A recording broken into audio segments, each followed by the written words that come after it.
আসসালামু আলাইকুম। কেমন আছো সবাই? আশা করছি সবাই ভালো আছো, সুস্থ আছো।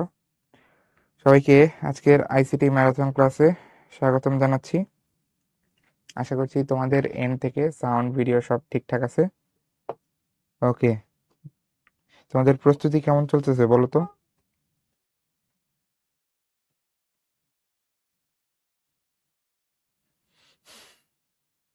তোমাদের ওভারঅল পরিস্থিতি কেমন? কেমন আছি? ভালো আছি ভাইয়া, খুবই ভালো আছি। তোমাদের অবস্থা কি বলো? ওকে, কোনো অবস্থা নাই? ঠিক আছে। অবস্থা আসলে বোঝা যায় না। হুম। কারণ সবাই পড়তে থাকে। পরীক্ষা দিলে তারপরে অবস্থা বোঝা যায়। ঠিক আছে, সমস্যা নাই। আমরা শুরু করি। আজকে হচ্ছে আমাদের প্রোগ্রামিং ভাষা, এই চ্যাপ্টারটাই মেইনলি দেখা হবে। আমরা শুরু করি। তো একদম শুরুতে আমরা একটু প্রোগ্রামিং ভাষার যে উৎপত্তি বা ধারণা, এটা নিয়ে কথা বলি। তার সাথে সাথে প্রোগ্রামিং ভাষাটা আসলে সময়ের সাথে সাথে কিভাবে তোমার ইভলভ করলো, এটা নিয়ে একটু কথা বলি, ঠিক আছে? সো তোমার আগে থেকেই মানুষ যেটা চেষ্টা করতেছিল সেটা হচ্ছে যে মেশিনের মাধ্যমে গাণিতিক কাজগুলো করানোর, ঠিক আছে? যোগ বিয়োগ গুণ ভাগ, এইসব গাণিতিক কাজগুলো মেশিনের মাধ্যমে কিভাবে করানো যায় তার একটা চেষ্টা ছিল, ঠিক আছে? এই লক্ষ্যে আসলে কম্পিউটার নিয়ে মানুষ কাজ করা শুরু করে, কম্পিউটার বানানো শুরু করে। তো কম্পিউটার যখন তারা বানাতে গেল, তারা একটা প্রবলেম ফেস করছিল। সেটা হচ্ছে যে কম্পিউটারকে আসলে কিভাবে ইনস্ট্রাকশন দেওয়া হবে, ঠিক আছে? কম্পিউটার তো একটা মেশিন, তো তাকে তো ইনস্ট্রাকশন দিতে হবে, তাহলে সে কি কাজ করবে, বুঝবে কিভাবে? তো কম্পিউটারকে ইনস্ট্রাকশন দেওয়ার যে তোমার ল্যাঙ্গুয়েজটা, ঠিক আছে, বা প্রোটোকলটা, সেটা ডিজাইন করতে গিয়ে যে আসলে আমরা কিভাবে কম্পিউটারকে ইনস্ট্রাকশন দিব বা ডেটা তাকে করব, পাঠাবো, এটা ঠিক করতে গিয়ে ওই সময় যারা কাজ করছে তারা যেই বুদ্ধিটা বের করলো সেটা হচ্ছে যে আমরা কম্পিউটারকে শুধুমাত্র দুইটা সাইন চেনাবো। হ্যাঁ, একটা হচ্ছে জিরো আর একটা হচ্ছে ওয়ান। এতে কি হবে? এতে কম্পিউটারকে আমাদের কোনো কিছু বোঝানোর যে তোমার কষ্টটা, সেটা কমে যাবে। যদি তুমি শুধুমাত্র দুইটা চিহ্ন দিয়ে কম্পিউটারকে কোনো কিছু বোঝাতে যাও, ঠিক আছে, কষ্টটা একটু কমে যাবে, তুলনামূলক কমে যাবে। তো এই জিরো আর ওয়ান, এইটাকে আমরা এখন থেকে বা তখন থেকে আসলে বলা শুরু করি যে এটা হচ্ছে কম্পিউটারের ভাষা বা কম্পিউটারের ভাষার, তুমি বলতে পারো যে মৌলিক চিহ্ন, ঠিক আছে? জিরো আর ওয়ান দিয়ে যেই ভাষাটা তৈরি হয় ওইটাকে আমরা বলি হচ্ছে কম্পিউটারের ভাষা। বুঝতে পারছো?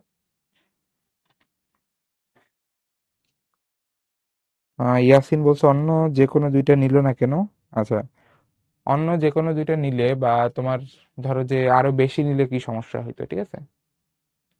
জিরো আর ওয়ান বলতে আসলে যেটা বোঝানো হয়, তোমরা এটা চ্যাপ্টার থ্রিতেই দেখছো, তারপরে একটু বলি ছোট করে। ওই যে বুলিয়ান অ্যালজেব্রায় জিরোর মিনিংটা হচ্ছে তোমার অফ, মানে কারেন্ট যাচ্ছে না। ওয়ান এর মিনিং হচ্ছে অন। তুমি বলতে পারো ভাইয়া জিরো আর ওয়ান না নিয়ে টু আর থ্রি নিলেও তো হইতো।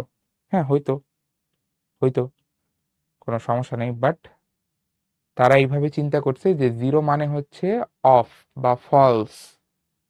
কোনো একটা তোমার সার্কিট বা তুমি যদি একটা বাল্ব জ্বালানো নিভানো, এই বিষয়টা চিন্তা করো, তাহলে আমি বলতে পারি বাল্বটা যখন আমি নিভায় রাখছি এইটা মানে জিরো, আর বাল্বটা যখন আমি জ্বালাচ্ছি এই ঘটনাটা হচ্ছে আমি ওয়ান দিয়ে প্রকাশ করব। বুঝতে পারছো? তাহলে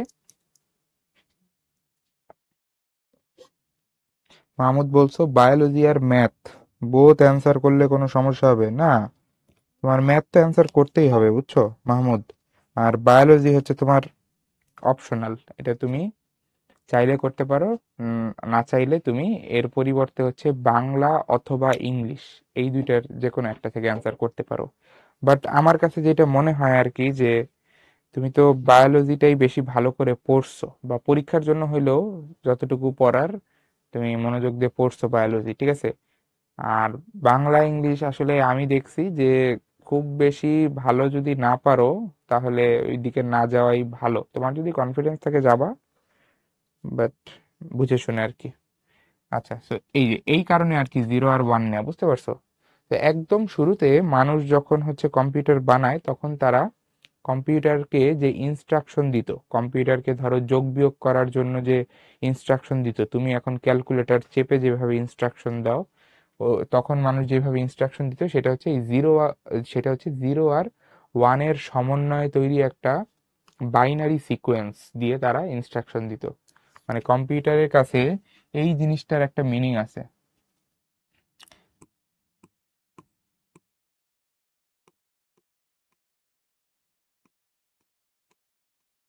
এই যে তুমি দেখে হয়তো বা ভাবতেছো এটা তো কিছু জিরো আর ওয়ান, হ্যাঁ, দেখে কিছুই বোঝা যাচ্ছে না।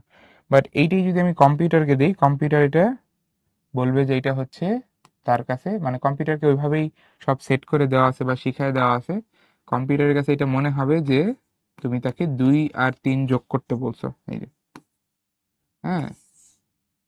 তো আমরা আসলে কম্পিউটারের জন্য একটা ভাষা ঠিক করছি জিরো আর ওয়ানের মাধ্যমে। তো কম্পিউটারের সাথে আমরা ওই ভাষায় কথা বলে কি করব, কম্পিউটারের সাথে আমরা ওই ভাষায় কথা বলে কম্পিউটারকে দিয়ে বিভিন্ন কাজ করিয়ে নিব, ঠিক আছে। এবং এগুলো হবে গাণিতিক কাজ, যোগ বিয়োগ গুণ ভাগ এই টাইপের। ওকে। তো প্রথম দিকে মানুষ আসলে এইভাবেই চিন্তা করছে। তো এখান থেকেই প্রোগ্রামিং ধারণার উৎপত্তি। প্রোগ্রাম মানে আসলে কম্পিউটারকে কিছু ইনস্ট্রাকশন দেওয়া, কিছু কমান্ড দেওয়া, যেগুলো মেনে কম্পিউটার কোনো কাজ তোমাকে করে দিবে, ঠিক আছে। তো এখান থেকে প্রোগ্রামিং ভাষার জন্ম। প্রোগ্রামিং ভাষা হচ্ছে যেই ভাষা মেনে তুমি এই ইনস্ট্রাকশন বা কমান্ডগুলো দিবা। সো একদম শুরুতে মানুষ কম্পিউটারের যে ভাষা সেই ভাষাতেই হচ্ছে প্রোগ্রাম লিখতো। এটাকে বলা হয় মেশিন ভাষা। এবং এটা হচ্ছে সবচেয়ে নিম্ন স্তরের, কারণ এই জিনিস মানুষের জন্য বোঝা একটু কঠিন, হ্যাঁ।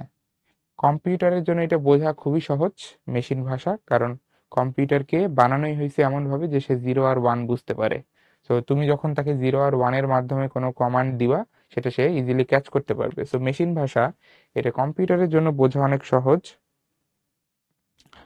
তোমার হচ্ছে কম্পিউটারের জন্য বোঝা সহজ, বাট এটা মানুষের জন্য বোঝা কঠিন। এই কারণে এটাকে আমরা বলতেছি নিম্ন স্তরের। আচ্ছা, তোমাদের একটু কনফিউশন হয়েছে যে এটা এই যে প্লাস কই থেকে আসলো। এই যে এই 000, এটা হচ্ছে কম্পিউটারের কাছে একটা ইনস্ট্রাকশন হিসাবে যায়, সেটা হচ্ছে তোমার অ্যাড। হ্যাঁ, আর এই যে এটা হচ্ছে 2, এটা হচ্ছে 3, মানে এই যে 2 আর 3 কে অ্যাড করতে হবে। আচ্ছা, তো এই হচ্ছে মেশিন ভাষার পরিচয়। এরপর মেশিন ভাষার পরে তোমার আরেকটা নতুন ভাষা আসে, যেটা আসলে মানুষের এই প্রোগ্রামিং এর কাজকে সহজ করার উদ্দেশ্যে আসলে তৈরি হয়েছিল।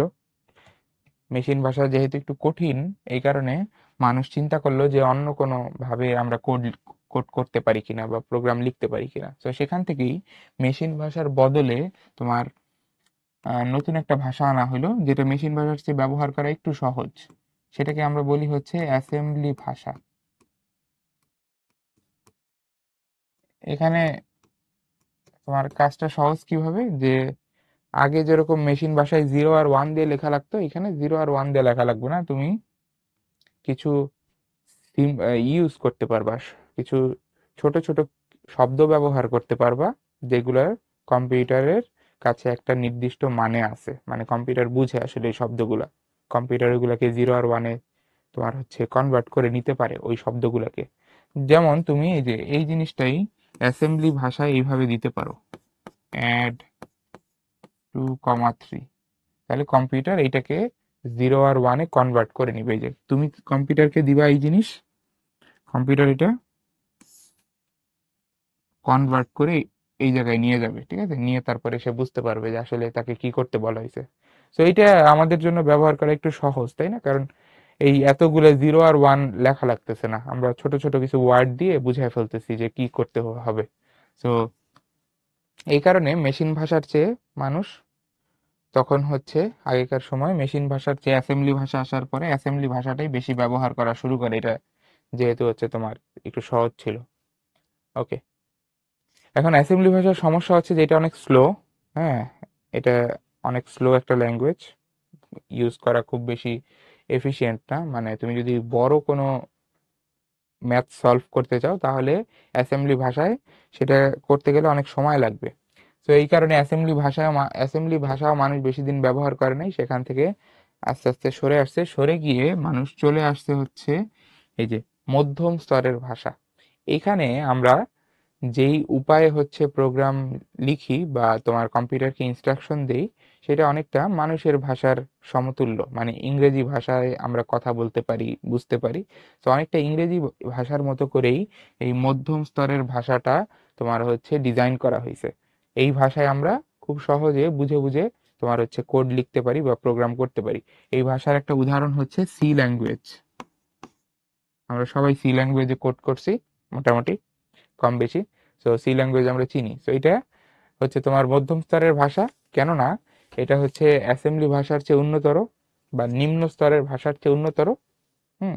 আবার এইটা মানুষের জন্য বোধগম্য, এই কারণে এটাকে আমরা বলি মধ্যস্তর বা মধ্যপন্থী। মানে দুইজনের কাছেই ভালো, ও মেশিনের কাছেও ভালো, ও কম্পিউটারের মানুষের কাছেও ভালো। হ্যাঁ, বুঝতে পারছো? এই কারণে কি বলতেছি মধ্যম স্তরের ভাষা। আচ্ছা, তো মধ্যম স্তরের ভাষা আসার পরেই আসলে আমাদের পুরো ব্যাপারটা চেঞ্জ হয়ে গেল। তখন আসলে নতুন নতুন সফটওয়্যারের ছড়াছড়ি হওয়া শুরু করলো। মানে মানুষ আসলে অনেক তোমার গুরুত্বপূর্ণ কাজ বা আবিষ্কার আসলে এই কম্পিউটার জগতে এনে ফেললো। ঠিক আছে, এই মধ্যম স্তরের ভাষা আসার পরে তুমি আগেকার সময়ে যত বড় বড় সফটওয়্যারের নাম শুনবা, ওই সবগুলাই আসলে দেখা গেছে যে সি ল্যাঙ্গুয়েজ দিয়েই বানানো হয়েছিল। ঠিক আছে, একদম শুরুর দিকের কথা বলতেছি আমি। ঠিক আছে, ইভেন তোমরা এই যে উইন্ডোজ অপারেটিং সিস্টেমের নাম জানো, এটা যখন শুরুতে আসে তখন এটাও সি ল্যাঙ্গুয়েজ দিয়ে বানানো হয়েছে। ঠিক আছে, তো সি ল্যাঙ্গুয়েজ একটা গেম গেম চেঞ্জারের মতো ছিল। হ্যাঁ, গেম চেঞ্জার। আচ্ছা, সি ল্যাঙ্গুয়েজ দিয়ে আমরা অনেক কিছু করতে পারি, এটা বুঝলাম।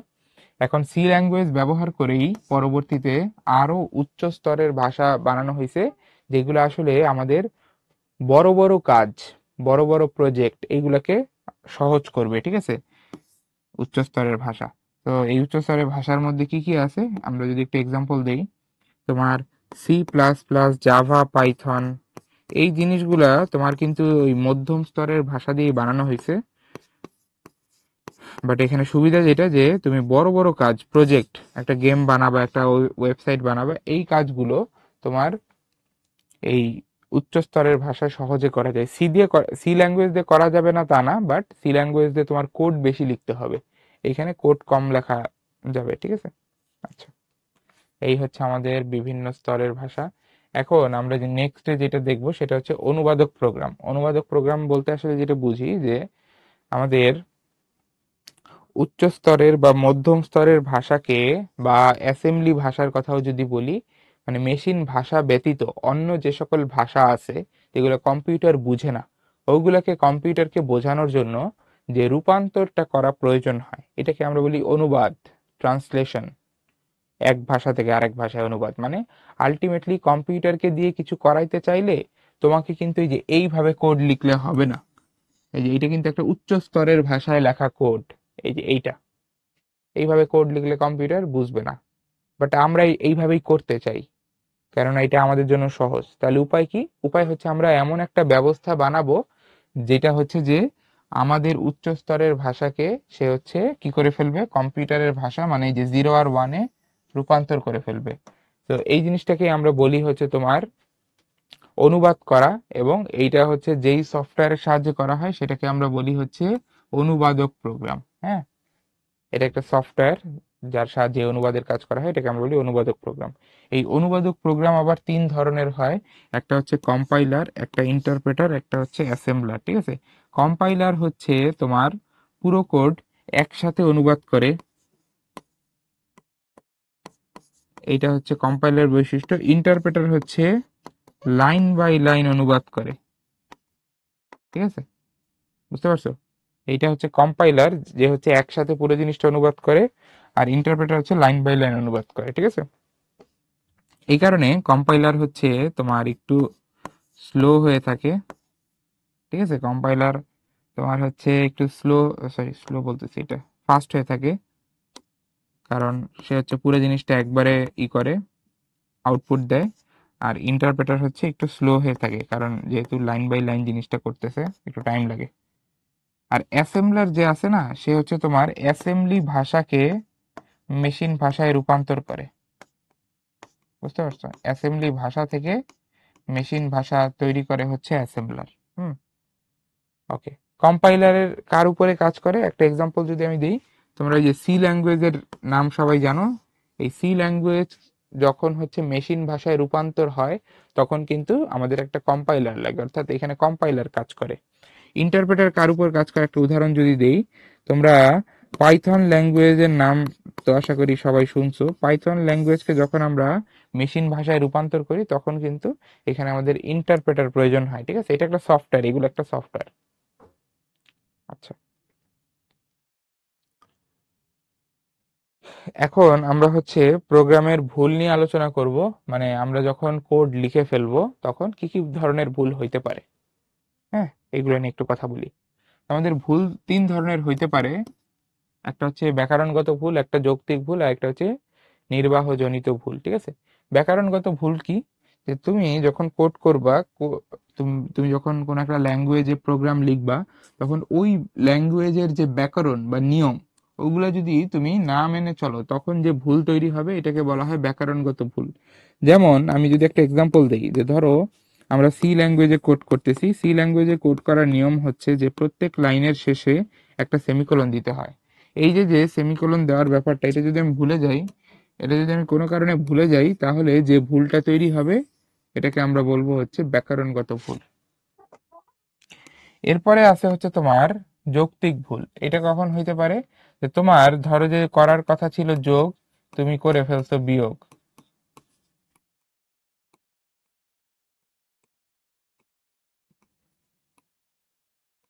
হ্যাঁ, যোগ করার কথা তুমি করে ফেলছো বিয়োগ।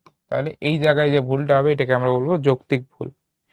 আর নির্বাহজনিত ভুল যেটা, সেটা হচ্ছে এরকম, যে তুমি কোনো কিছুকে যদি 0 দিয়ে ভাগ করো, তাহলে এটা দেখা যাবে যে কম্পিউটার নিতে পারবে না, কম্পিউটার ক্র্যাশ করবে।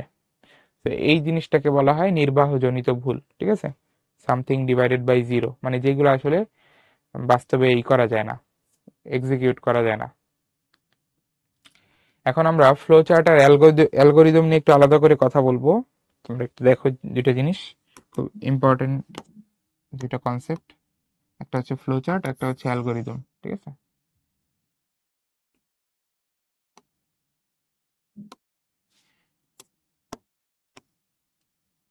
ওকে। ফ্লো চার্টের ব্যাপারটা হচ্ছে এরকম। আচ্ছা, অ্যালগোরিদমটা বলি শুরুতে। অ্যালগোরিদমের ব্যাপারটা এরকম যে আমরা যদি কোনো কাজ ধাপে ধাপে করতে চাই, তাহলে আমাদের যেই ধাপগুলো অনুসরণ করতে হবে ওগুলোকে যদি আমরা লিখে প্রকাশ করি, ওইটাই হবে অ্যালগোরিদম। ঠিক আছে, ধরো যে তুমি হচ্ছে দুইটা সংখ্যা যোগ করতে চাও, দুইটি সংখ্যা যোগ, এই কাজটা তুমি করতে চাও। তো এটা তুমি অ্যালগোরিদমে কিভাবে দেখাবা? তুমি হচ্ছে একদম শুরু থেকে শেষ পর্যন্ত যা যা ধাপ অনুসরণ করতে হবে সব দেখাবা। যেমন ধাপ 1 হিসাবে তুমি বলবা যে আমরা স্টার্ট করব। আচ্ছা, আমি ইংলিশে লিখি, অ্যালগোরিদম বাংলায় লিখলে কেমন যেন লাগে। Step 1 start. তারপরে স্টেপ 2 কি হবে? তুমি যেই দুইটা সংখ্যা যোগ করতে চাও সেই দুইটা সংখ্যা আগে ইনপুট আকারে নিতে হবে। মানে যে ক্যালকুলেটর চেপে ধরো দুইটা সংখ্যা যোগ করবা, তো তুমি ক্যালকুলেটরে দুইটা সংখ্যা ইনপুট দাও না। সো এটাই এখন লিখবো আর কি, যে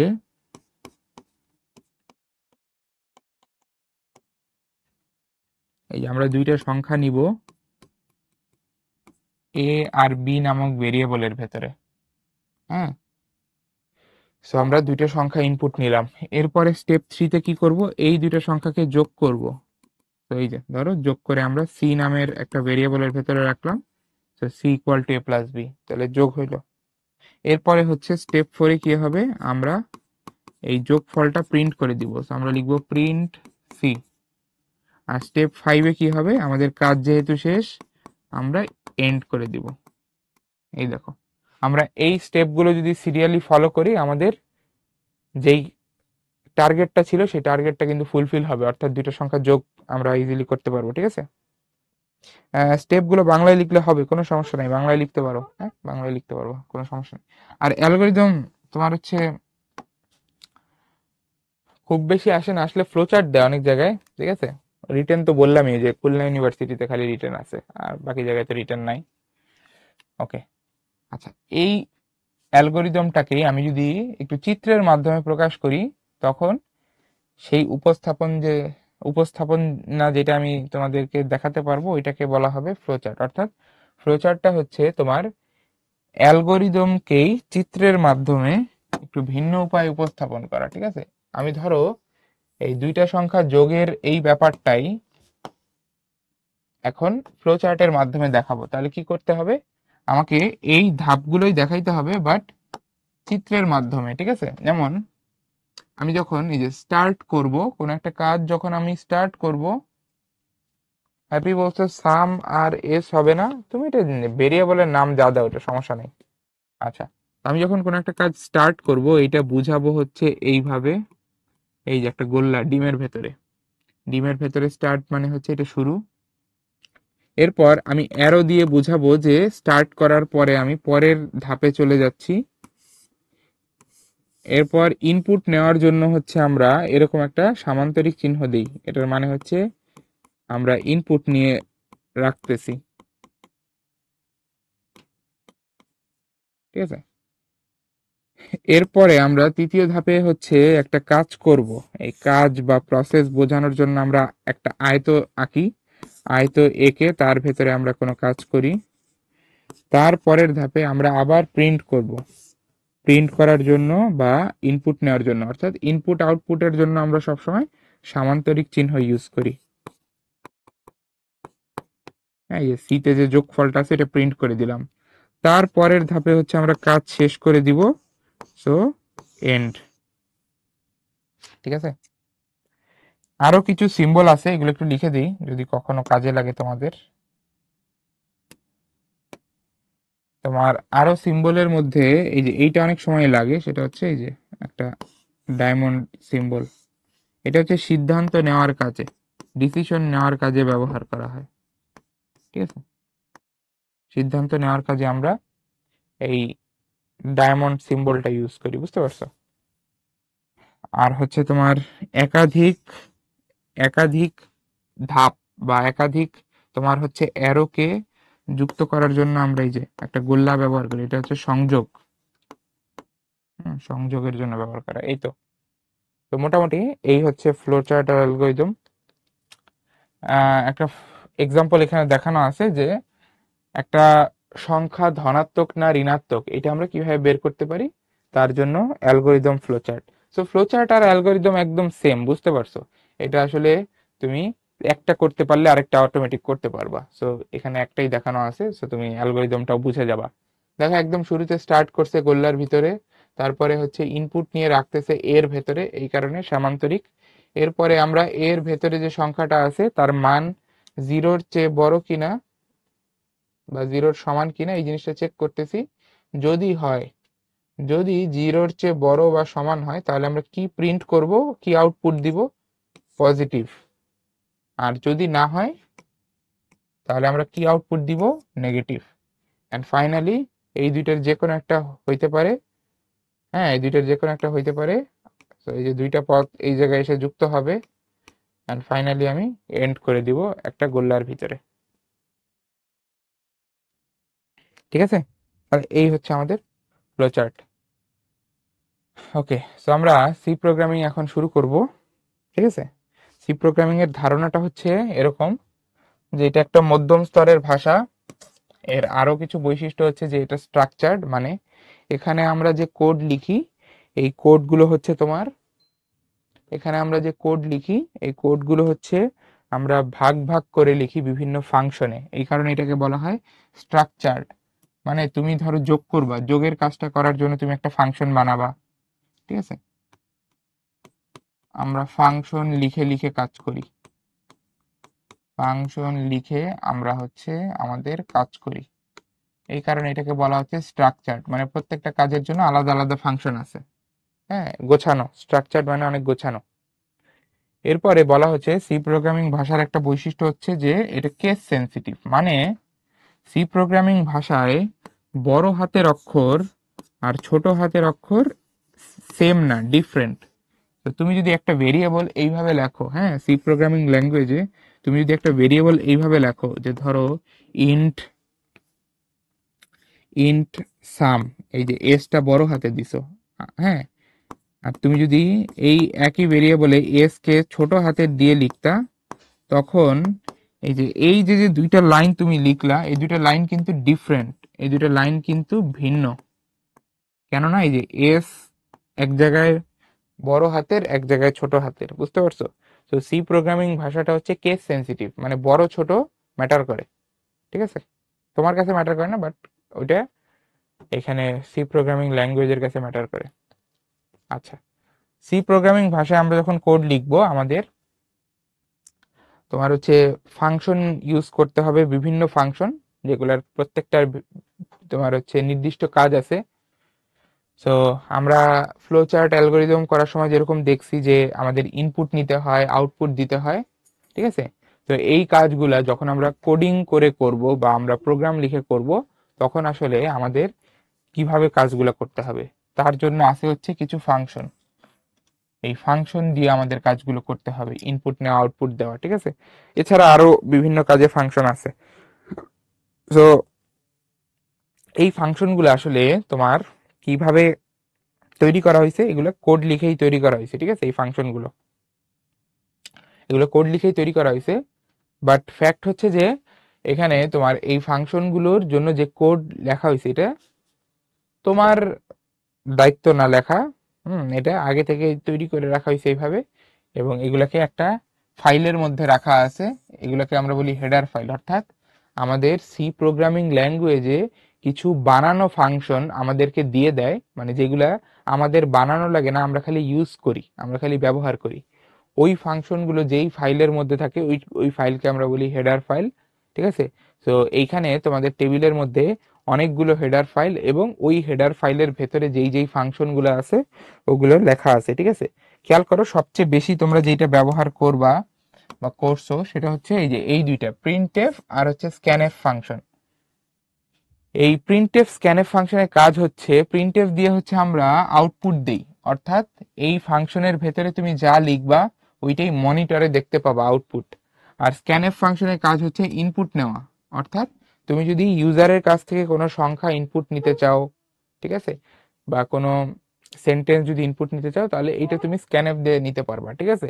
তাহলে ইনপুট নেওয়ার জন্য হচ্ছে আমাদের স্ক্যানএফ, হ্যাঁ, আর আউটপুট দেওয়ার জন্য হচ্ছে আমাদের প্রিন্টএফ। তো এই দুইটা ফাংশন খুবই ব্যবহৃত হয়, খুবই বেশি ব্যবহৃত হয়, খুবই ইম্পর্টেন্ট। স্ট্রিং কি? স্ট্রিং মানে হচ্ছে একটা সেন্টেন্স, অনেকগুলো ক্যারেক্টার একসাথে থাকলে ওইটাকে আমরা বলি স্ট্রিং। হ্যাঁ, বেসিক্যালি এটা একটা, তুমি চিন্তা করতে পারো, টেক্সটের মতো। সো আর তোমার এই ফাংশনগুলা, প্রিন্টএফ স্ক্যানএফ ফাংশনগুলো যেই ফাইলের মধ্যে লেখা আছে, এইটাকে আমরা বলি হচ্ছে stdio.h। এই যে ডট এইচ, এটা হচ্ছে হেডার ফাইল বুঝায়, ঠিক আছে? আচ্ছা, আর বাকি এগুলো জানা লাগবে না, এগুলো পরীক্ষা আসে না। গেট সিএইচ, এটার নামটা জেনে রাখো, এটা পরীক্ষা আসছিল এবার তোমাদের এইচএসসি তে। এই গেট সিএইচ ফাংশনটা কোন হেডার ফাইলের মধ্যে লেখা আছে? উত্তর হচ্ছে conio.h, ঠিক আছে? এটার এই যে এই ফাংশনের কাজও দেওয়া আছে, বাট কাজ লাগবে না তোমার জন্য। এরপরে দেখো, আমাদের এখানে math.h নামের একটা হেডার ফাইল আছে। এই হেডার ফাইলের মধ্যে অনেকগুলো হচ্ছে তোমার বিল্ট ইন ফাংশন লেখা আছে, মানে তুমি এই ফাংশনগুলো ডিরেক্ট ব্যবহার করবে, আমরা দেখাবো কিভাবে প্রিন্টএফ স্ক্যানএফ ফাংশন ব্যবহার করতে হয়। তো এই math.h এর মধ্যে অনেক ফাংশন আছে যেগুলো আসলে তোমাকে ম্যাথমেটিক্যাল কাজ করার সুবিধা দেয়। মানে তুমি চিন্তা করো, তুমি যখন ক্যালকুলেটর ব্যবহার করো, তুমি ক্যালকুলেটরে যখন লগারিদম বের করতে চাও বা সাইন 30 ডিগ্রির ভ্যালু যখন তুমি বের করতে চাও ক্যালকুলেটর দিয়ে, তুমি আগে কি করো? তুমি ক্যালকুলেটরে সাইন বাটনটা আগে প্রেস করো, তারপর তার ভেতরে একটা অ্যাঙ্গেল দাও, এবং অ্যান্সার চাপ দিলে তুমি হাফ দেখতে পাও।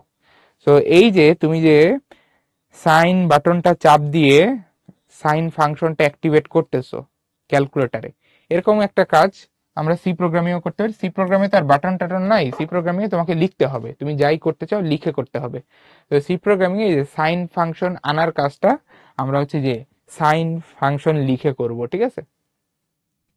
আচ্ছা, এরকম আরো অনেক কিছু আছে, অনেক ম্যাথমেটিক্যাল, এগুলো সব ম্যাথমেটিক্সের কাজে এই যে এক একটা পরিচয় দেওয়া আছে এবং দেখলেও বোঝা যায় এগুলো কোন কাজে ইউজ করা হয়। আচ্ছা, স্কোয়ার রুট এটা অনেক ইম্পর্টেন্ট। তারপরে হচ্ছে পাওয়ার ফাংশন, এটাও ইম্পর্টেন্ট। স্কোয়ার রুট ফাংশন হচ্ছে তোমার বর্গমূল বের করে দেয়, মানে তুমি যদি স্কোয়ার রুট ফাংশনের ভেতরে 100 দাও তাহলে ও তোমাকে √100 মানে হচ্ছে 10 আউটপুট দিবে, ঠিক আছে। পাওয়ার ফাংশনটা হচ্ছে আমাদের পাওয়ার বের করে দেয়, হ্যাঁ, কোনো একটা সংখ্যার উপর আমরা পাওয়ার হিসেবে যদি একটা সংখ্যা দিই তাহলে ভ্যালু কত হবে এটা বের করে দেয়, ঠিক আছে। এটা হচ্ছে পাওয়ার ফাংশনের কাজ। তো দুইটা জিনিস দেওয়া লাগে পাওয়ার ফাংশনের ভেতরে, যে তোমার ভিত্তিকে আর তোমার পাওয়ারকে। আমি যদি এরকম দিই পাওয়ার 2,3, এটা যদি আমি লিখি কোডে তাহলে কি হবে জানো, এই যে 2⁻³ এই ভ্যালুটা বের করবে কম্পিউটার, যেটা হচ্ছে তোমার 8, এবং এইটা আমাকে আউটপুট দিবে। ওকে, আর অ্যাবসলিউট ফাংশন হচ্ছে পরম মান বের করে দেয়, মানে ওর ভেতরে যাই দিবা ও জাস্ট মানটা দিবে, ঠিক আছে। আচ্ছা, আর লাস্টে যেটা আছে সেটা হচ্ছে string.h, এটা ইম্পর্টেন্ট একটা হেডার ফাইল। স্ট্রিং মানে তো বললাম যে টেক্সট, মানে একটা সেন্টেন্সের মতো। সো তোমার স্ট্রিং এর উপরে কিছু কাজ আমরা যদি করতে চাই, মানে একটা সেন্টেন্সের মধ্যে কতগুলো অক্ষর আছে এটা যদি আমরা বের করতে চাই, তাহলে আমরা যেই ফাংশনটা ইউজ করতে পারি সেটা হচ্ছে strlen। এটা কই লেখা আছে, কোন ফাইলের মধ্যে, যে string.h ফাইলের মধ্যে লেখা আছে। strlen দিয়ে আমরা একটা সেন্টেন্সের দৈর্ঘ্য বের করতে পারি। strcmp দিয়ে আমরা দুইটা সেন্টেন্স তুলনা করতে পারি, কে বড় কে ছোট, অ্যালফাবেটিক্যালি কে আগায় আছে। তারপরে strcat, এটা দিয়ে আমরা দুইটা সেন্টেন্সকে জোড়া লাগাইতে পারি। সেই কাজগুলো আসলে এখানে করা যায় এই ফাংশনগুলো দিয়ে। আচ্ছা, এরপরে আমরা নেক্সটে যেটা দেখব সেটা হচ্ছে কিওয়ার্ড। কিওয়ার্ডের ধারণাটা হচ্ছে এরকম যে সি ল্যাঙ্গুয়েজে আমাদের নির্দিষ্ট কিছু কাজ করার জন্য নির্দিষ্ট কিছু ওয়ার্ড আছে, হুম, এগুলো আমরা নির্দিষ্ট কাজেই ব্যবহার করি, ঠিক আছে। যেমন তুমি যদি হচ্ছে একটা ইন্টিজার সংখ্যা কোথাও রাখতে চাও কোন একটা ভেরিয়েবলের ভেতরে, তাহলে এই যে তুমি প্রথমেই ভেরিয়েবলের একটা ডেটা টাইপ দিবা। হ্যাঁ, তুমি ধরো এরকম লিখলা ইন্ট ডেটা = 2, তাহলে এখানে এই কোডটার মানে কি, কোডটার মানে হচ্ছে যে তুমি এই যে একটা পূর্ণ সংখ্যা 2, একটা পূর্ণ সংখ্যা 2 কে হচ্ছে তুমি ডেটা নামক ভেরিয়েবলের ভেতর রাখতে চাচ্ছ, যে এটা হচ্ছে একটা ভেরিয়েবল, এগুলোকে আমরা বলি ভেরিয়েবল, ঠিক আছে। ভেরিয়েবল হচ্ছে যার ভেতরে কোনো ডেটা আমরা রাখি। এই ডেটা ভেরিয়েবলের ভেতরে তুমি যেহেতু পূর্ণ সংখ্যা রাখতে যাচ্ছ যেটা হচ্ছে 2, এই পূর্ণ সংখ্যা ডেটাকে বোঝানোর জন্য আমরা ভেরিয়েবলের নামের আগে দেখো একটা ওয়ার্ড ইউজ করছি ইন্ট, এটাকে বলা হয় ডেটা টাইপ। এর কাজ কি, এর কাজ হচ্ছে তোমার ভেরিয়েবলের ভেতরে কোন ধরনের ডেটা থাকবে এটা ঠিক করে দেওয়া। কারণ আমি যখন ইন্ট লিখতেছি এর মানে হচ্ছে এই ডেটা নামের ভেরিয়েবলের ভেতরে ইন্টিজার থাকতে পারবে, অন্য কিছু থাকতে পারবে না। আমি যখন ইন্ট লিখতেছি তখন এর মানে দাঁড়াচ্ছে যে ডেটা নামক ভেরিয়েবলের ভেতরে শুধু ইন্টিজার থাকতে পারবে, আর অন্য কোনো ডেটা থাকতে পারবে না, ঠিক আছে, বুঝতে পারছো। তাহলে এই হচ্ছে তোমার এই ইন্ট ডেটা টাইপের কাজ। তো এরকম আমাদের কিছু ওয়ার্ড লিখে রাখা আছে সি ল্যাঙ্গুয়েজে, এই ওয়ার্ডগুলোর কিছু স্পেশাল মিনিং আছে। ইন্টের যেরকম একটা স্পেশাল মিনিং দেখলা, এরকম অন্যান্য আরো কিছু ওয়ার্ড আছে সি ল্যাঙ্গুয়েজে, এগুলো ফিক্সড, এগুলার একটা নির্দিষ্ট মানে আছে, এগুলাকে আমরা বলি কিওয়ার্ড। মানে যে ইন্ট, এটা দিয়ে আমরা ইন্টিজার বুঝাই। তারপরে হচ্ছে তোমার ইফ, ইফ হচ্ছে যে কন্ডিশন দেওয়ার ক্ষেত্রে, ফর হচ্ছে লুপ চালানোর ক্ষেত্রে, এইগুলা বিভিন্ন ওয়ার্ড বিভিন্ন কাজে ব্যবহার করি, এগুলাকে বলা হয় কিওয়ার্ড। তো এরকম সি ল্যাঙ্গুয়েজের টোটাল 32টা কিওয়ার্ড আছে, মানে 32টা এরকম ওয়ার্ড আছে যেগুলার স্পেসিফিক মিনিং আছে, মানে এগুলা দিয়ে তুমি নির্দিষ্ট কাজ করতে পারবা, ঠিক আছে। আচ্ছা, আর ভেরিয়েবল হচ্ছে তুমি তোমার ইচ্ছা মতো, বাট এখানে কিছু নিয়ম আছে, যেমন তোমাকে হচ্ছে লেটার ইউজ করতে হবে ভেরিয়েবলের নামের ক্ষেত্রে,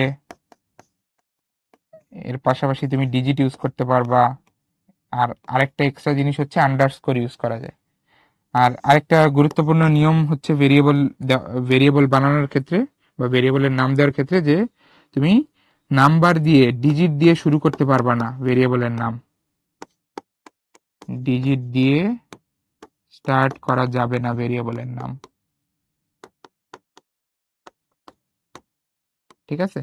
ডিজিট দিয়ে স্টার্ট করা যাবে না। ডিজিট বাদে লেটার দিয়ে স্টার্ট করলে কোনো সমস্যা নাই, বা আন্ডারস্কোর দিয়ে স্টার্ট করলেও কোনো সমস্যা নাই, ঠিক আছে? তাহলে এই জিনিসটা আশা করি সবাই বুঝছো যে কিভাবে হচ্ছে আমরা আমরা হচ্ছে কিওয়ার্ড দিয়ে বিভিন্ন কাজ করতে পারি, ঠিক আছে? আমাদের প্রয়োজনীয় বিভিন্ন কাজ কিওয়ার্ড দিয়ে আমরা করতে পারি। কিওয়ার্ডের একটা নির্দিষ্ট মিনিং আছে কম্পাইলার বা হচ্ছে ইন্টারপ্রেটারের কাছে, ঠিক আছে? ওকে, তো আমরা সামনে আগাই। এরপরে আমরা হচ্ছে এই যে ডেটা টাইপ নিয়ে কথা বলবো। তো আমরা কোনো একটা ভেরিয়েবলের ভেতরে যে ডেটা রাখতেছি বা যেই ইনফরমেশন রাখতেছি, এইটার বিভিন্ন টাইপ থাকতে পারে। যেমন এখানে তুমি দেখতে পারতেছো যে আমাদের খুবই গুরুত্বপূর্ণ কিছু টাইপ এখানে এখানে দেওয়া আছে। এই যে এখানে সিরিয়ালি দেওয়া আছে কিছু খুবই গুরুত্বপূর্ণ টাইপ, যেগুলো আমরা অহরহ ব্যবহার করি আমাদের প্রোগ্রামিং করার সময়। তার মধ্যে একটা হচ্ছে ইন্টিজার, অর্থাৎ আমরা যদি কোনো চলকের মধ্যে বা ভেরিয়েবলের ভেতরে পূর্ণ সংখ্যা রাখতে চাই, তখন আমরা ইন্টিজার ডেটা টাইপ ইউজ করব। ইন্টিজার ডেটা টাইপের জন্য তোমার কিওয়ার্ড হচ্ছে ইন্ট। এই যে ইন্ট হচ্ছে কিওয়ার্ড, ঠিক আছে? ইন্ট হচ্ছে কিওয়ার্ড। তারপরে ফ্লোটিং পয়েন্ট দিয়ে হচ্ছে আমরা ভগ্নাংশ কোনো ডেটাকে রাখতে পারবো চলকের ভেতরে। এর জন্য কিওয়ার্ডটা হচ্ছে ফ্লোট। তোমাকে ভেরিয়েবলের নামের আগে এই ওয়ার্ডটা লিখতে হবে, তাহলে তুমি ভগ্নাংশ রাখতে পারবা ওই ভেরিয়েবলের ভেতরে। আর ক্যারেক্টার বা সিম্বল রাখতে চাইলে তোমাকে এই যে ক্যার বা চার এই ওয়ার্ডটা ইউজ করতে হবে ভেরিয়েবলের নামের আগে, ঠিক আছে? এগুলো হচ্ছে কিওয়ার্ড। আচ্ছা, এর পাশাপাশি আরো কিছু গুরুত্বপূর্ণ বৈশিষ্ট্য একটু জেনে রাখো এই ডেটা টাইপগুলোর। সেগুলো হচ্ছে তুমি যখন ইন্টিজার ডেটা টাইপ ইউজ করবা, তখন তোমাকে মেমোরিতে 4 বাইট জায়গা দেওয়া হবে ইন্টিজার সংখ্যা রাখার জন্য, কম্পিউটার তোমাকে দিবে। তারপর তুমি যখন ফ্লোটিং পয়েন্ট নিবা, তখনও 4 বাইট জায়গা দেওয়া হবে। আর তুমি যখন ক্যারেক্টার টাইপ ডেটা ইউজ করবা, তখন কম্পিউটার তোমাকে 1 বাইট জায়গা দিবে, ঠিক আছে? আচ্ছা, এরপরে আরো কিছু জিনিস জেনে রাখো। সেটা হচ্ছে যে আমরা ইন্টিজার সংখ্যা যখন ইনপুট আউটপুট আকারে নিতে চাই, ইনপুট আকারে দিতে চাই বা আউটপুট আকারে যখন ইন্টিজার সংখ্যা নিতে চাই, তখন আমাদের একটা ফরম্যাট স্পেসিফায়ার ব্যবহার করতে হয়। এটা প্রিন্টএফ স্ক্যানএফ এর ভেতরে আমরা ব্যবহার করি, আমি দেখাবো এখনই। ফরম্যাট স্পেসিফায়ার আমাদেরকে ব্যবহার করতে হয় ইন্টিজার বা নির্দিষ্ট ডেটা টাইপ যখন হচ্ছে আমরা ইনপুট আকারে নিতে চাই বা আউটপুট আকারে দিতে চাই। তো ইন্টিজারের জন্য ফরম্যাট স্পেসিফায়ারটা হচ্ছে %d, একটা মানে এটা একটা চিহ্ন যার মাধ্যমে আমরা ইনপুট আউটপুট কি দিচ্ছি সেটা ঠিক করতে পারি। ফ্লোটিং পয়েন্টের জন্য ফরম্যাট স্পেসিফায়ারটা হচ্ছে %f, আর ক্যারেক্টারের জন্য ফরম্যাট স্পেসিফায়ারটা হচ্ছে %c। যেমন একটা এক্সাম্পল দিই, যে ধরো তুমি প্রিন্টএফ দিয়ে একটা সংখ্যা আউটপুট আকারে দিবা। এই যে প্রিন্টএফ ফাংশন ব্যবহার করে তুমি একটা ইন্টিজার সংখ্যা আউটপুট আকারে দিবা, এবং সেটা হচ্ছে 2+3। তো তুমি কিভাবে এই কাজটা করবা খেয়াল করো। এই যে প্রিন্টএফ এর ভেতরে আমরা ডাবল কোটেশনের মধ্যে %d দিচ্ছি। এর মানে কি? এর মানে হচ্ছে আমরা একটা ইন্টিজার বা পূর্ণ সংখ্যা কম্পিউটারের মনিটরে দেখাতে যাচ্ছি। আমরা একটা ইন্টিজার সংখ্যা আউটপুট দিতে চাচ্ছি। আমরা একটা ইন্টিজার বা পূর্ণ সংখ্যা আউটপুট দিতে চাচ্ছি, এই কারণে আমরা এখানে ফরম্যাট স্পেসিফায়ারের জায়গায় দিছি %d। হ্যাঁ, তারপরে যে কমা দিয়ে আমরা সেই ইন্টিজার সংখ্যাটা লিখে দিছি, ঠিক আছে? ওকে, তো এখানে সবই দেওয়া আছে, মাত্র যা যা তোমাকে অনেকক্ষণ ধরে বললাম। ওকে, তো তোমাদের জন্য একটা কুইজ আছে, আমি একটু টাইম দিচ্ছি, তোমরা একটু পড়ো তো, এটা তোমরা পারবা, ঠিক আছে? আমি একটু ছোট করে বলি। এই যে না, এটা একটু পরে দিই। আচ্ছা, এটা একটু একটু পরে দিই। হ্যাঁ, আরেকটু জিনিস বাকি আছে, এটা পড়ায় দিই, তোমরা অনেকে আবার কনফিউজ হইতে পারো, ঠিক আছে? একটু এইটা পড়ায় তারপরে দিই। সেটা হচ্ছে আমরা এখন অপারেটর পড়বো। অপারেটর মানে হচ্ছে গাণিতিক।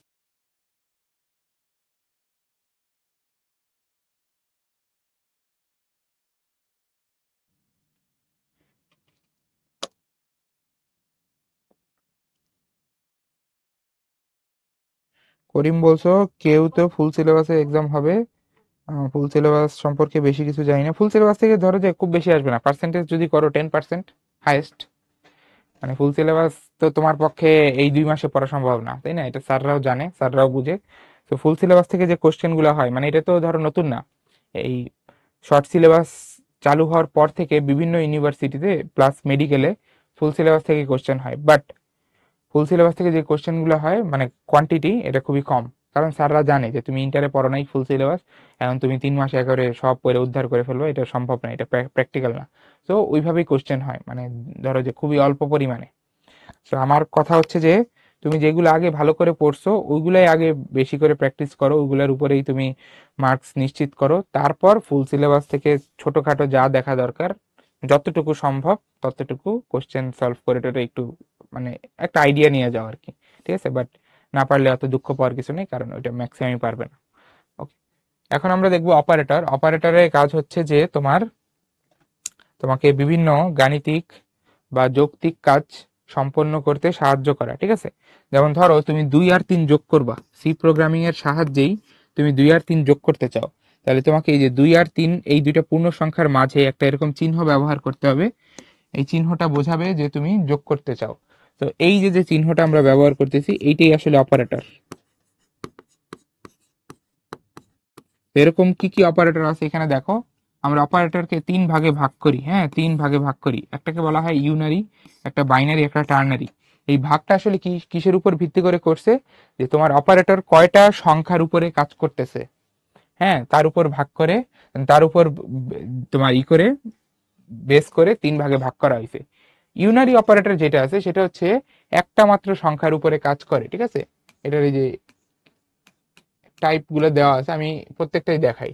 ধরো তুমি ইউনারি যোগ ব্যবহার করবা, হ্যাঁ ইউনারি যোগ মানে হচ্ছে তুমি কোনো একটা সংখ্যার ধনাত্মক মান বুঝাচ্ছ, মানে এই যে x = +2, এটা মানে 2 এর প্লাস ভ্যালুটা আমি নিব। হুম, 2 এর প্লাস ভ্যালুটা নিব। ইউনারি বিয়োগ হচ্ছে কোন একটা সংখ্যার ঋণাত্মক মানকে বোঝাবে। এই যে x = -2, এখানে মাইনাস হচ্ছে, বাই দ্য ওয়ে প্লাস কিন্তু দেওয়া লাগে না, আমরা প্লাস তো ইউজুয়ালি দেই না, এটা উজ্জ্ব থাকে, তাই না? এটা না দিলেও হয়, এটা ম্যান্ডেটরি না। বাট মাইনাস, তুমি যদি মাইনাস ভ্যালু বুঝাইতে চাও তাহলে মাইনাস সাইনটা অবশ্যই দিতে হবে। আচ্ছা, এরপরে ইনক্রিমেন্টাল অপারেটর, এটার কাজ হচ্ছে কোনো একটা ভেরিয়েবলের মান 1 একক বৃদ্ধি করা। ঠিক আছে, যেমন তুমি যদি এই জিনিসটা লেখো যে x = 2, এরপরে x++, এর মানে হচ্ছে তুমি আসলে x এর মান 1 বাড়ায় দিচ্ছ। ঠিক আছে, আর এই দুইটা বিয়োগ চিহ্ন দেওয়া মানে হচ্ছে 1 কমায় দেওয়া। জিনিসটা কিভাবে কাজ করে একটু দেখো, যে তুমি যদি এরকম লেখো x = 2, তারপরে যদি x মাইনাস মাইনাস দাও, তাহলে যেটা হবে x এর ভ্যালু 1 কমে 1 হয়ে যাবে। ঠিক আছে, বুঝতে পারছো জিনিস? এখন এই জিনিসগুলোর মধ্যে আরেকটু তোমার ব্যাপার স্যাপার আছে, এই যে এই দুইটার মধ্যে একটু জিনিস বোঝার আছে। সেটা হচ্ছে ইনক্রিমেন্টাল অপারেটর আমরা 2 ভাবে ব্যবহার করতে পারি। একটা হচ্ছে এরকম যে আমি ধরো লিখলাম a = 2, b = a++, এইটা একটা উপায় হইতে পারে। হুম, আমি এইভাবে কোড লিখতে পারি, অথবা এইটাও লেখা যাইতে পারে a = 2,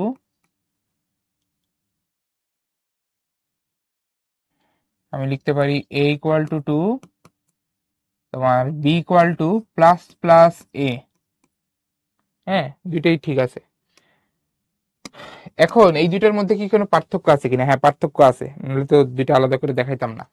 পার্থক্যটা হচ্ছে যে তুমি যখন এই যে এই ইনক্রিমেন্টাল অপারেটরকে অ্যাসাইনমেন্ট অপারেটরের সাথে একসাথে ইউজ করবে। অ্যাসাইনমেন্ট মানে হচ্ছে কোনো একটা তোমার ভেরিয়েবল বা ধ্রুবক মান অন্য একটা ভেরিয়েবলে রাখার জন্য যেই অপারেটর, মানে এই যে ডান পাশে যা আছে ওই জিনিসকে বাম পাশের ভেরিয়েবলের ভেতরে রাখার জন্য আমরা অ্যাসাইনমেন্ট অপারেটর ব্যবহার করি, এটাকে বলা হয় অ্যাসাইনমেন্ট।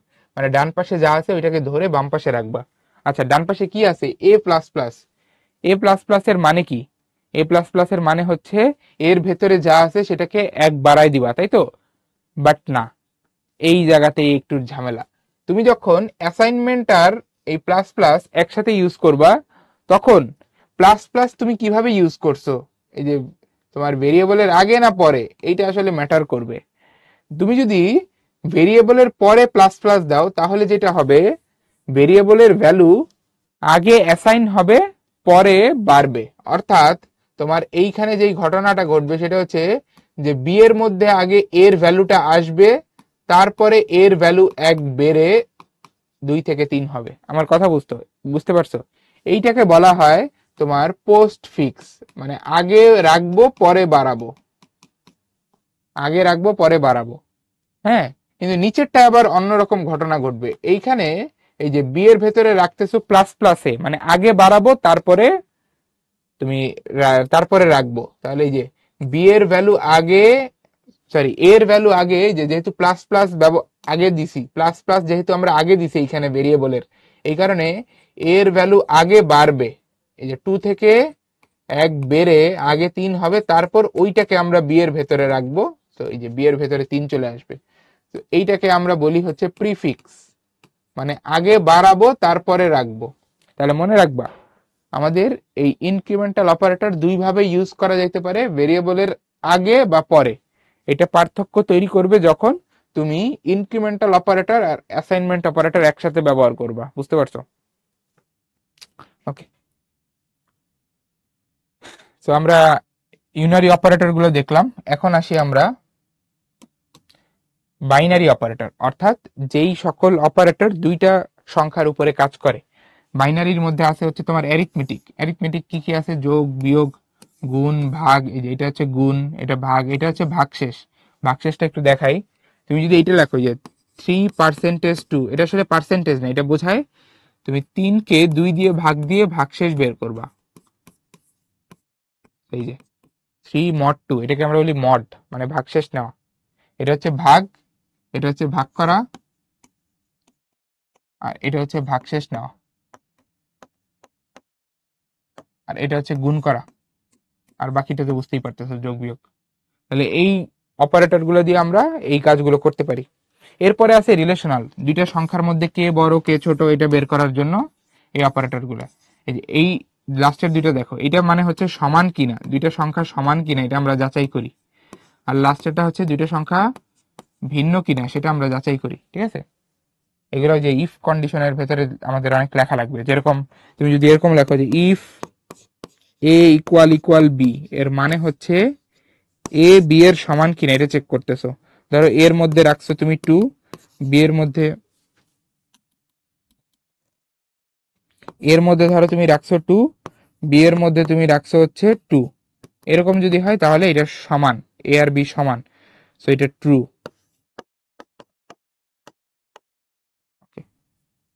লজিক্যাল অপারেটর হচ্ছে যে লজিক্যাল কাজগুলো করতে হেল্প করে। লজিক্যাল অর, এই যে লজিক্যাল অপারেশন পড়ছো না চ্যাপ্টার 3-তে, লজিক্যাল অ্যান্ড, লজিক্যাল নট। ঠিক আছে, তারপর এটা হচ্ছে অ্যাসাইনমেন্ট অপারেটর। অ্যাসাইনমেন্ট অপারেটর যেটা করে সেটা হচ্ছে যে তোমার একটা ভেরিয়েবলের ভ্যালু বা একটা ধ্রুবকের ভ্যালুকে অন্য ভেরিয়েবল বা ধ্রুবকের ভেতরে রাখতে সাহায্য করে। ঠিক আছে, আমি একটু দেখাই। তুমি যদি লেখো যে এ ইকুয়াল টু 2, তাহলে কি থাকবে এর ভেতরে? এ ভেরিয়েবলের ভেতরে 2 থাকবে। তুমি যদি লেখো এ প্লাস ইকুয়াল টু 2, তার মানে হচ্ছে এ ভেরিয়েবলের ভেতরে যেই ভ্যালুটা আছে তার সাথে 2 যোগ করে তুমি রাখবা, অর্থাৎ এর মধ্যে 4 রাখবা, কারণ এই যে শুরুতে এর মধ্যে আছে 2। তাহলে এ প্লাস ইকুয়াল টু 2 মানে হচ্ছে এর ভেতরে যা আছে তার সাথে 2 যোগ করে তারপর রাখবা। আচ্ছা, তুমি যদি এ মাইনাস ইকুয়াল টু 2 লেখো, তার মানে হচ্ছে এর ভেতরে এখন যা আছে তার থেকে 2 বিয়োগ করে তারপরে তুমি ওইটা রাখবা। ঠিক আছে, এরপরে এইটা হচ্ছে গুণ করে তারপর রাখবো, এটা হচ্ছে ভাগশেষ বের করে তারপর রাখবো। ঠিক আছে, আচ্ছা তোমাদের একটা এক্সাম্পল দিই, তোমরা একটু বের করো তো। এর ভেতরে ধরো আছে 5, বি এর ভেতরে যদি আমি এ মড, না, আমি যদি এর ভেতরেই আবার ধরো যে এইটা রাখার চেষ্টা করি, এর ভেতরে কত আসবে বলো তো? সবাই একটু বলো তো।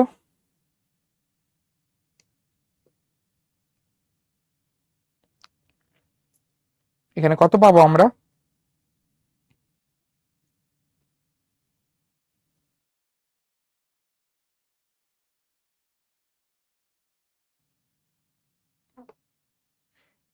হ্যাপি বলছো 1, হ্যাঁ ঠিক আছে। করিম বলছো 3, না না 3 না, কিভাবে 3? এই দেখো, তুমি এ মড ইকুয়াল টু 2 দিছো, মানে এর ভেতরে বর্তমানে যা আছে, এর ভেতরে বর্তমানে যা আছে তাকে তুমি 2 দিয়ে ভাগ করে ভাগশেষ নিবা। হ্যাঁ, এই যে এ মড 2 মানে কি, 5, এর ভেতরে বর্তমানে আছে 5, 5কে আমরা 2 দিয়ে ভাগ করব, ভাগ করে ভাগশেষ নিব, তার মানে এই যে 1। তাহলে এই যে এ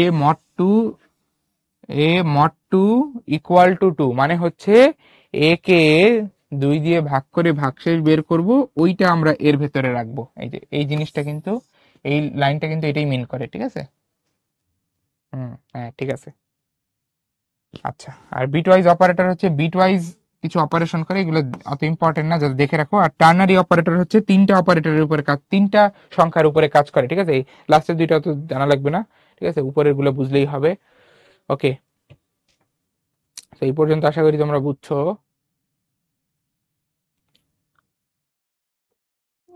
ঠিক আছে।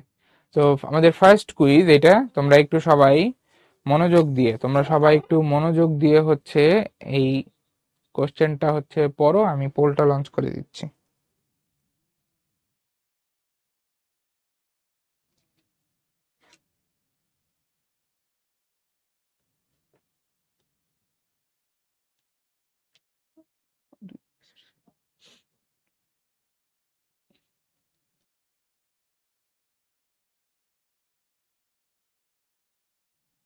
হ্যাঁ, এইটা একটু ঝামেলা ছিল তোমাদের হচ্ছে, এটা যেটা দিছে এটা একটু প্রবলেম ছিল, একটু কারিগরি ত্রুটি হয়েছে। আরেকবার দেওয়া হচ্ছে পোল, এখন যে পোলটা দেওয়া হবে এটা অ্যান্সার দিও।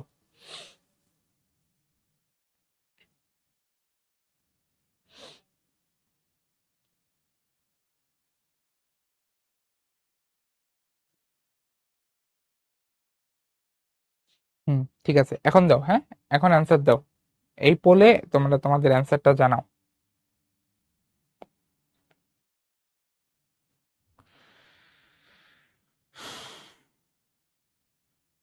ওকে, আমি হচ্ছে এন্ড করে দিচ্ছি। তোমরা মেজরিটি অ্যান্সার দিয়েছো হচ্ছে অপশন এ। আচ্ছা, কেন দিলে আমি জানি না, আচ্ছা যাই হোক। তো এখানে দেখো আমাদের কোডে কি ছিল, একটা কোড, এটা একটা সি ল্যাঙ্গুয়েজে লেখা কোড, হ্যাঁ এটা বুঝতে হবে তোমাদেরকে, ঠিক আছে? যেটা একটা সি ল্যাঙ্গুয়েজে লেখা কোড, ঠিক আছে? খেয়াল করো, আমরা 3টা চলক নিছি, এ বি সি, 3টাই কিরকম ইন্টিজার টাইপের, মানে পূর্ণ সংখ্যা থাকবে এদের ভেতরে, এরা সবাই পূর্ণ সংখ্যা রাখতে পারবে। আচ্ছা, এর ভেতরে আমি রাখতেছি 5, বি এর ভেতরে রাখতেছি কত 2, এরপরে সি এর ভেতরে রাখার চেষ্টা করতেছি এ বাই বি, মানে যে ভাগ। তাহলে বলো, এর ভেতরে কি আছে 5, 5কে কত দিয়ে ভাগ করব 2, তাহলে 5কে 2 দিয়ে ভাগ করলে আমরা জানি এটা আসে হচ্ছে 2.5। তো তোমরা এই কারণে ধুমায় অনেকে 2.5 দাগাইছো, বাট 2.5 কারেক্ট অ্যান্সার না। কেন? কারণ ভাইয়া তুমি একটু তাকাও, প্রথম লাইনে তাকাও, তুমি প্রথম লাইনে কি লিখছো? সি এর ভেতরে কি রাখবো বলো? পূর্ণ সংখ্যা। 2.5 কি পূর্ণ সংখ্যা না, এটা ভগ্নাংশ। তাহলে সি এর ভেতরে তুমি যদি এই 2.5 রাখার চেষ্টা করো, এটা কি ব্যর্থ চেষ্টা হবে না? তাহলে 2.5 রাখতে পারবো পারবো না, কি রাখতে পারবো? এই 2.5 এর যেই অংশটা তোমার ভগ্নাংশ ব্যতীত, অর্থাৎ এই যে 2, এইটা আমরা রাখতে পারবো। তাহলে সি এর ভেতরে আসবে 2, ওইটাই আমরা প্রিন্ট করতেছি প্রিন্ট এফ এর মাধ্যমে পার্সেন্টেজ ডি কমা সি দিয়ে, তার মানে আমাদের প্রিন্ট হবে 2। হ্যাঁ, 2জন মাত্র পারছো, ম্যাক্সিমাম ভুল করছো সম্প্রীতি আর সাদিকুর, বাকি সবাই ভুল। বুঝছো সবাই? এখন বুঝানোর পরে বুঝছো, বুঝানোর পর যদি বুঝো তাহলে ঠিক আছে, কোনো সমস্যা নেই। আচ্ছা, এইটা একটু দাও তো, এটা একটু ইন্টারেস্টিং, এটা একটু দেখো, তোমরা একটু দেখো, আমি হচ্ছে পোল লঞ্চ করে দিচ্ছি, ঠিক আছে?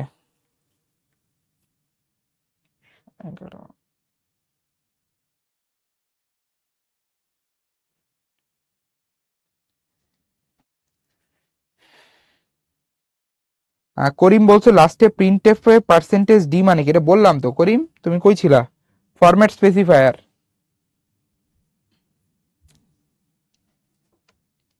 লেখা বোঝা না গেলে সার্ভার চেঞ্জ করো, যদি লেখা ঘোলা থাকে সার্ভার চেঞ্জ করো।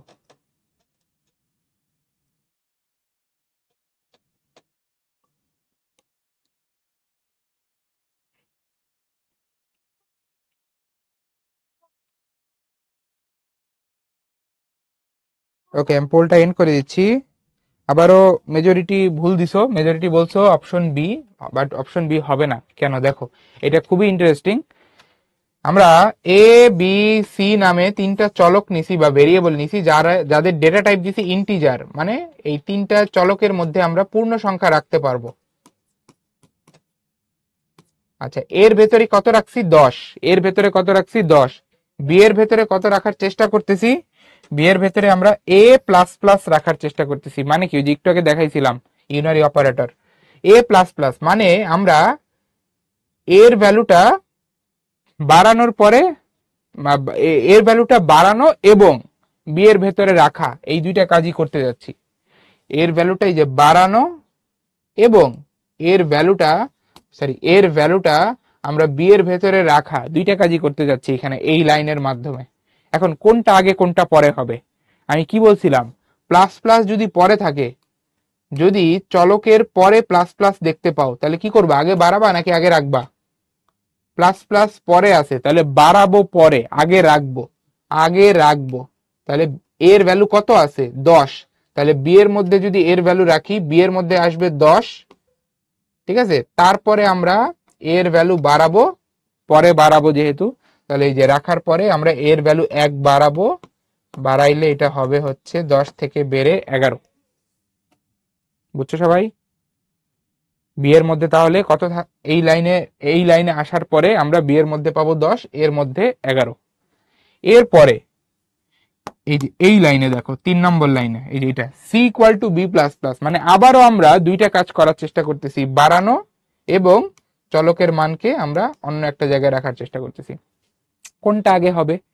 দেখো, আমরা এখানে প্লাস প্লাস কি দিছি? চলকের পরে দিছি, এই কারণে আগে আমরা রাখবো, পরে বাড়াবো। তাহলে বি এর বর্তমান যে মানটা আছে, বি এর বর্তমান মানটা আছে হচ্ছে তোমার 10। এই যে বি এর বর্তমান মানটা আছে 10, তাহলে এই 10কে আমরা আগে সি এর ভেতরে রাখবো, তারপরে বি এর মান 1 বাড়াবো। তাহলে সি এর ভেতরে আসবে 10, তারপরে হচ্ছে আমরা বি এর মান 10 থেকে 1 বাড়িয়ে এটা 11 বানাবো।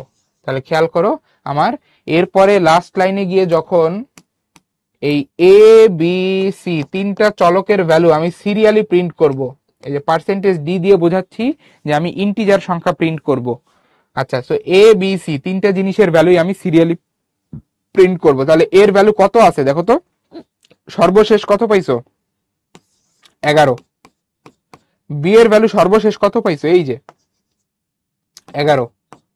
সি এর ভ্যালু সর্বশেষ কত পাইছো? 10। তাহলে কোনটা প্রিন্ট হবে? সি। হ্যাঁ, অনেক সহজ, বাট তোমরা একটু ছোটখাটো মিস্টেক করো আর কি। এইবারও দুইজনই পারছে, ফাহিম এবং সুলতান।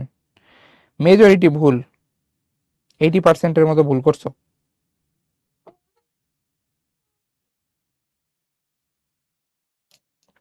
আচ্ছা, সমস্যা নেই, এখন বোঝানোর পর যদি বুঝো তাহলে পরীক্ষা আর ভুল হবে না, হ্যাঁ, বা সামনে কখনো আর ভুল হবে না। বুঝছো সবাই? সবাই বুঝতে পারছো? একটু জানাও তো।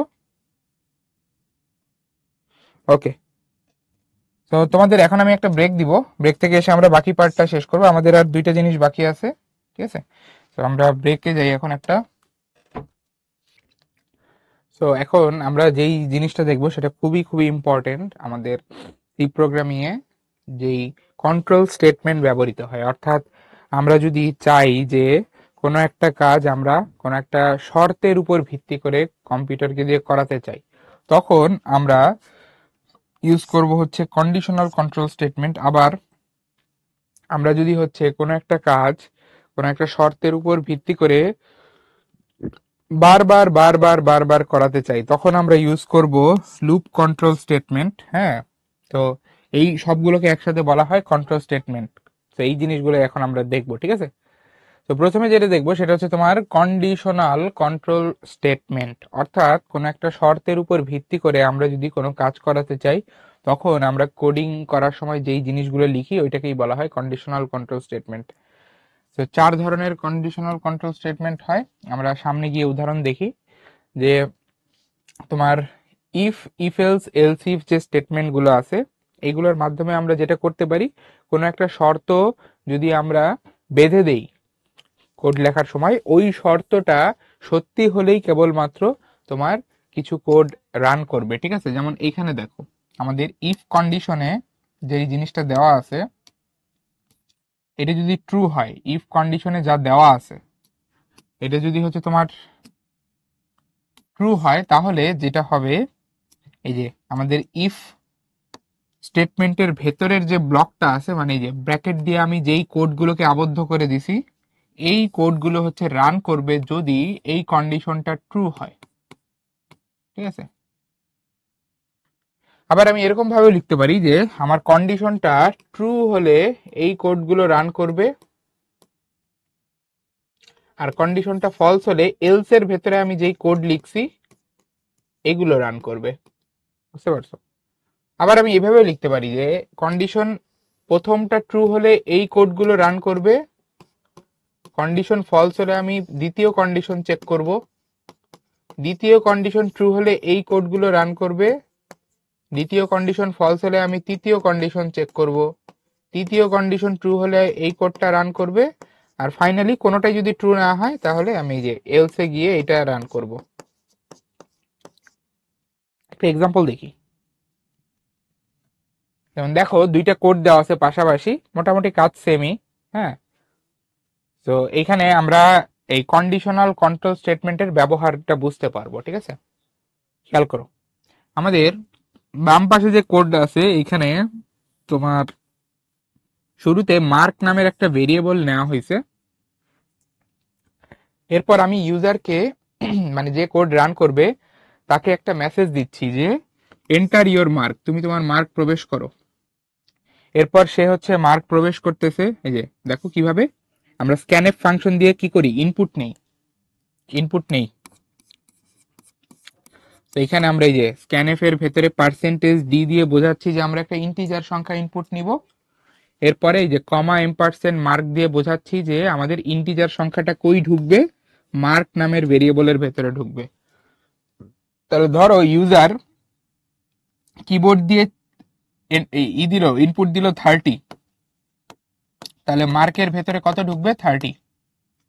এরপরে আমরা এখানে দেখো এই যে ইফ কন্ডিশন দিছি, এই যে এইখানে আমরা ইফ কন্ডিশন দিছি যে কিরকম, মার্ক যদি গ্রেটার আর ইকুয়াল টু 50, মার্ক যদি 50-র চেয়ে বড় বা সমান হয় তাহলেই আমরা কেবলমাত্র কি করব, এই যে এই লাইনটা প্রিন্ট করব প্রিন্টএফ স্টেটমেন্ট দিয়ে, যেটা হচ্ছে কনগ্রাচুলেশনস ইউ হ্যাভ পাসড। তাহলে আমরা এই লাইনটা শুধুমাত্র তখনই রান করব যখন মার্ক গ্রেটার আর ইকুয়াল টু 50 হবে, এই কন্ডিশনটা যখন ট্রু হবে।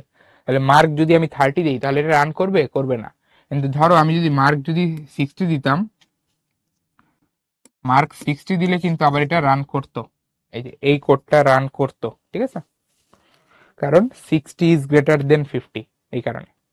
আচ্ছা, একই রকম কোড বাট একটু ডিফারেন্স আছে। এই যে এইখানে হচ্ছে জাস্ট কন্ডিশন ট্রু হলে কি হবে সেটা বলে দিছিলাম, বাট এই জায়গায় দেখো কন্ডিশন ট্রু হলে কি করব এইটাও বলা আছে, আর এই যে কন্ডিশন ফলস হলে এলস এর ভেতরে গিয়ে কি করব এটাও বলা আছে। তো এইখানে যেটা হবে যে তুমি মার্ক ভেরিয়েবলের ভেতরে একটা ইনপুট নিয়ে রাখবা ইউজারের কাছ থেকে, ধরো ইউজার দিল 70, তাহলে কি হবে, এই যে এইখানে যে কন্ডিশনটা চেক করতেছে এটা ট্রু হবে, এবং এটা ট্রু হওয়ার কারণে এই লাইনটা তুমি দেখবা যে রান হয়েছে, এবং এই যে এই মেসেজটা তুমি মনিটরে দেখতে পাবা। আর মার্ক যদি ধরো যে 50-র চেয়ে কম 40 হয় তাহলে কি হবে, তাহলে দেখা যাবে এই কন্ডিশনটা ফলস হবে, ফলস হওয়ার কারণে এই যে দেখবো যে এই লাইনটা প্রিন্ট হয়েছে, সরি ইউ হ্যাভ ফেইল্ড। ঠিক আছে, বুঝতে পারছো? ওকে, তো আমরা একটা এখানে এক্সাম্পল দেখি যে কিভাবে আমরা কোন একটা বছর অধিবর্ষ কিনা বা লিপ ইয়ার কিনা এটা আমরা বের করতে পারি, এটা আমরা যাচাই করতে পারি। সেটা একটু দেখি। খেয়াল করো এখানে আমাদের ফ্লোচার্টটা দেওয়া আছে বা সলিউশনটা দেওয়া আছে কিভাবে করতে হবে। আমাদের একটা ইন্টিজার সংখ্যা ইনপুট নিতে হবে যেটা আসলে বছরের মান, এটার ভেতরে থাকবে বছরের মান। এরপর লিপিয়ার যাচাই করার জন্য বা অধিবর্ষ যাচাই করার জন্য আমাদের এই শর্তগুলো চেক করতে হবে। এগুলো হচ্ছে একটা সূত্রের মতো, অধিবর্ষ যাচাই করার সূত্র। অধিবর্ষ যাচাই করার সূত্র। এখানে কি কি করতেছি দেখো দেখো, এই যে আমরা বছরের মানকে 4 দিয়ে ভাগ করে ভাগশেষ 0 আসতেছে কিনা সেটা দেখতেছি। যদি 0 আসে তাহলে আমাদের বছর যেটা দিছি ওইটা অধিবর্ষ। অধিবর্ষ অথবা সরি, এইটা এবং, আচ্ছা শুধুমাত্র এইটা হলে বলতে পারবো না, একই সাথে এবং আমাদের কি দেখতে হবে, আমাদের দেখতে হবে যে তোমার বছরের মান তোমার হচ্ছে 100 দিয়ে অবিভাজ্য কিনা। দুইটা জিনিস, আমাদের বছরের মান এটা যদি 4 দিয়ে নিঃশেষে বিভাজ্য হয় এবং 100 দিয়ে নিঃশেষে অবিভাজ্য হয়, এই দুইটা যদি একসাথে সত্যি হয় তাহলে আমরা বলতে পারবো, এই যে এইটা আর এইটা একসাথে যদি সত্যি হয় তাহলে আমরা বলতে পারবো অধিবর্ষ। অথবা আমাদের বছরের মান যদি 400 দিয়ে, এই যে অথবা বোঝাচ্ছি কিভাবে দেখো, এই যে একটা লজিক্যাল অর চিহ্ন এখানে আঁকছি, এটা দিয়ে আমি কম্পিউটারকে বোঝাচ্ছি অথবা। অথবা আমাদের বছরের মান যদি 400 দিয়ে বিভাজ্য হয় তাহলেও আমরা বলতে পারবো এটা অধিবর্ষ। তাহলে দুইটাই সত্যি। তোমার অধিবর্ষ যাচাই করার জন্য কি দেখতে হবে, যে বছরের মান 4 দিয়ে বিভাজ্য এবং 100 দিয়ে অবিভাজ্য কিনা, অথবা 400 দিয়ে বিভাজ্য কিনা। এই তো, আর এইটা আমরা একটু এখন কোড করে করার ট্রাই করি। আমি একটা কোড লিখে ফেলি, দেখো। এই যে আমরা প্রথমেই ছোট করে হচ্ছে হেডার ফাইলটা ইনক্লুড করে নিব, যার মধ্যে আমাদের প্রিন্টএফ স্ক্যানএফ লেখা আছে। এরপরে আমরা মেইন ফাংশন লিখে ফেলবো। মেইন ফাংশনের ভেতরে আমরা ঢুকে একটা ভেরিয়েবল নিব বছর বোঝানোর জন্য, ইয়ার। এই যে এই ভেরিয়েবলের ভেতরে আমাদের বছরের মান থাকবে। তো আমি ইউজারকে এখন বলবো যে ইউজার তুমি একটা আমাকে বছর ইনপুট দাও। এই যে দেখো স্ক্যানএফ ফাংশন দিয়ে আমি এই বছরের মানটা এআর নামক ভেরিয়েবলের ভেতরে নিয়ে নিচ্ছি। এই যে এই লাইনটার অর্থ হচ্ছে তুমি ইউজারের থেকে একটা ইনপুট নিবা যেটা হবে ইন্টিজার, ওই ইনপুটটা নিয়ে কোথায় রাখবা, এই যে কমা %, এটা এই যে এন্ড এর মতো একটা চিহ্ন, এটা দিয়ে আমরা বুঝাই ইনপুটটা নিয়ে আমরা রাখবো এই যে ওয়াই আর এই চলকের মধ্যে। আচ্ছা, এরপরে আমরা এই যে ইফ কন্ডিশন দিয়ে চেক করব। দেখো ইফ যদি আমাদের বছরের মান 4 দিয়ে বিভাজ্য, মানে 4 দিয়ে ভাগ করার পর ভাগশেষ 0 আসতেছে কিনা, এটাই মানে 4 দিয়ে বিভাজ্য। 4 দিয়ে বিভাজ্য এবং বছরের মান যদি 100 দিয়ে অবিভাজ্য হয় তাহলে লিপিয়ার, অথবা এই যে অথবা বোঝাচ্ছি দেখো, এই যে দুইটা দাগ অর, এটাকে বলা হয় লজিক্যাল অর। অথবা আমাদের বছরের ভেতর যে সংখ্যাটা আছে এটা যদি 400 দিয়ে বিভাজ্য হয়, এই দুইটার যে কোনো একটা হইলেই আমরা বলতে পারবো লিপিয়ার। তাহলে এই যে এই জিনিসটা যদি ট্রু হয়, আমাদের এই যে ইফ এর ভেতরে যে কন্ডিশন দিছি এটা যদি ট্রু হয় আমরা কি করব, আমরা প্রিন্ট করব লিপিয়ার। আর যদি কন্ডিশন ট্রু না হয় তাহলে আমরা এলস এর ভেতরে কি প্রিন্ট করব, নট লিপিয়ার।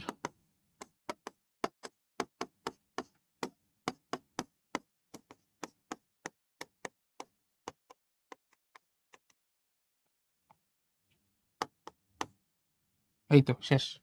আর লাস্টে একটা রিটার্ন 0 দিয়ে দিই আমরা, এটার মানে হচ্ছে আমাদের কোড পুরোপুরি রান করছে। দেখো তো বোঝা যাচ্ছে কিনা, এটা তো করছো তোমরা ইন্টারেও, দেখো তো বোঝা গেল কিনা, সব একটু জানাও তো বোঝা গেছে জিনিসটা।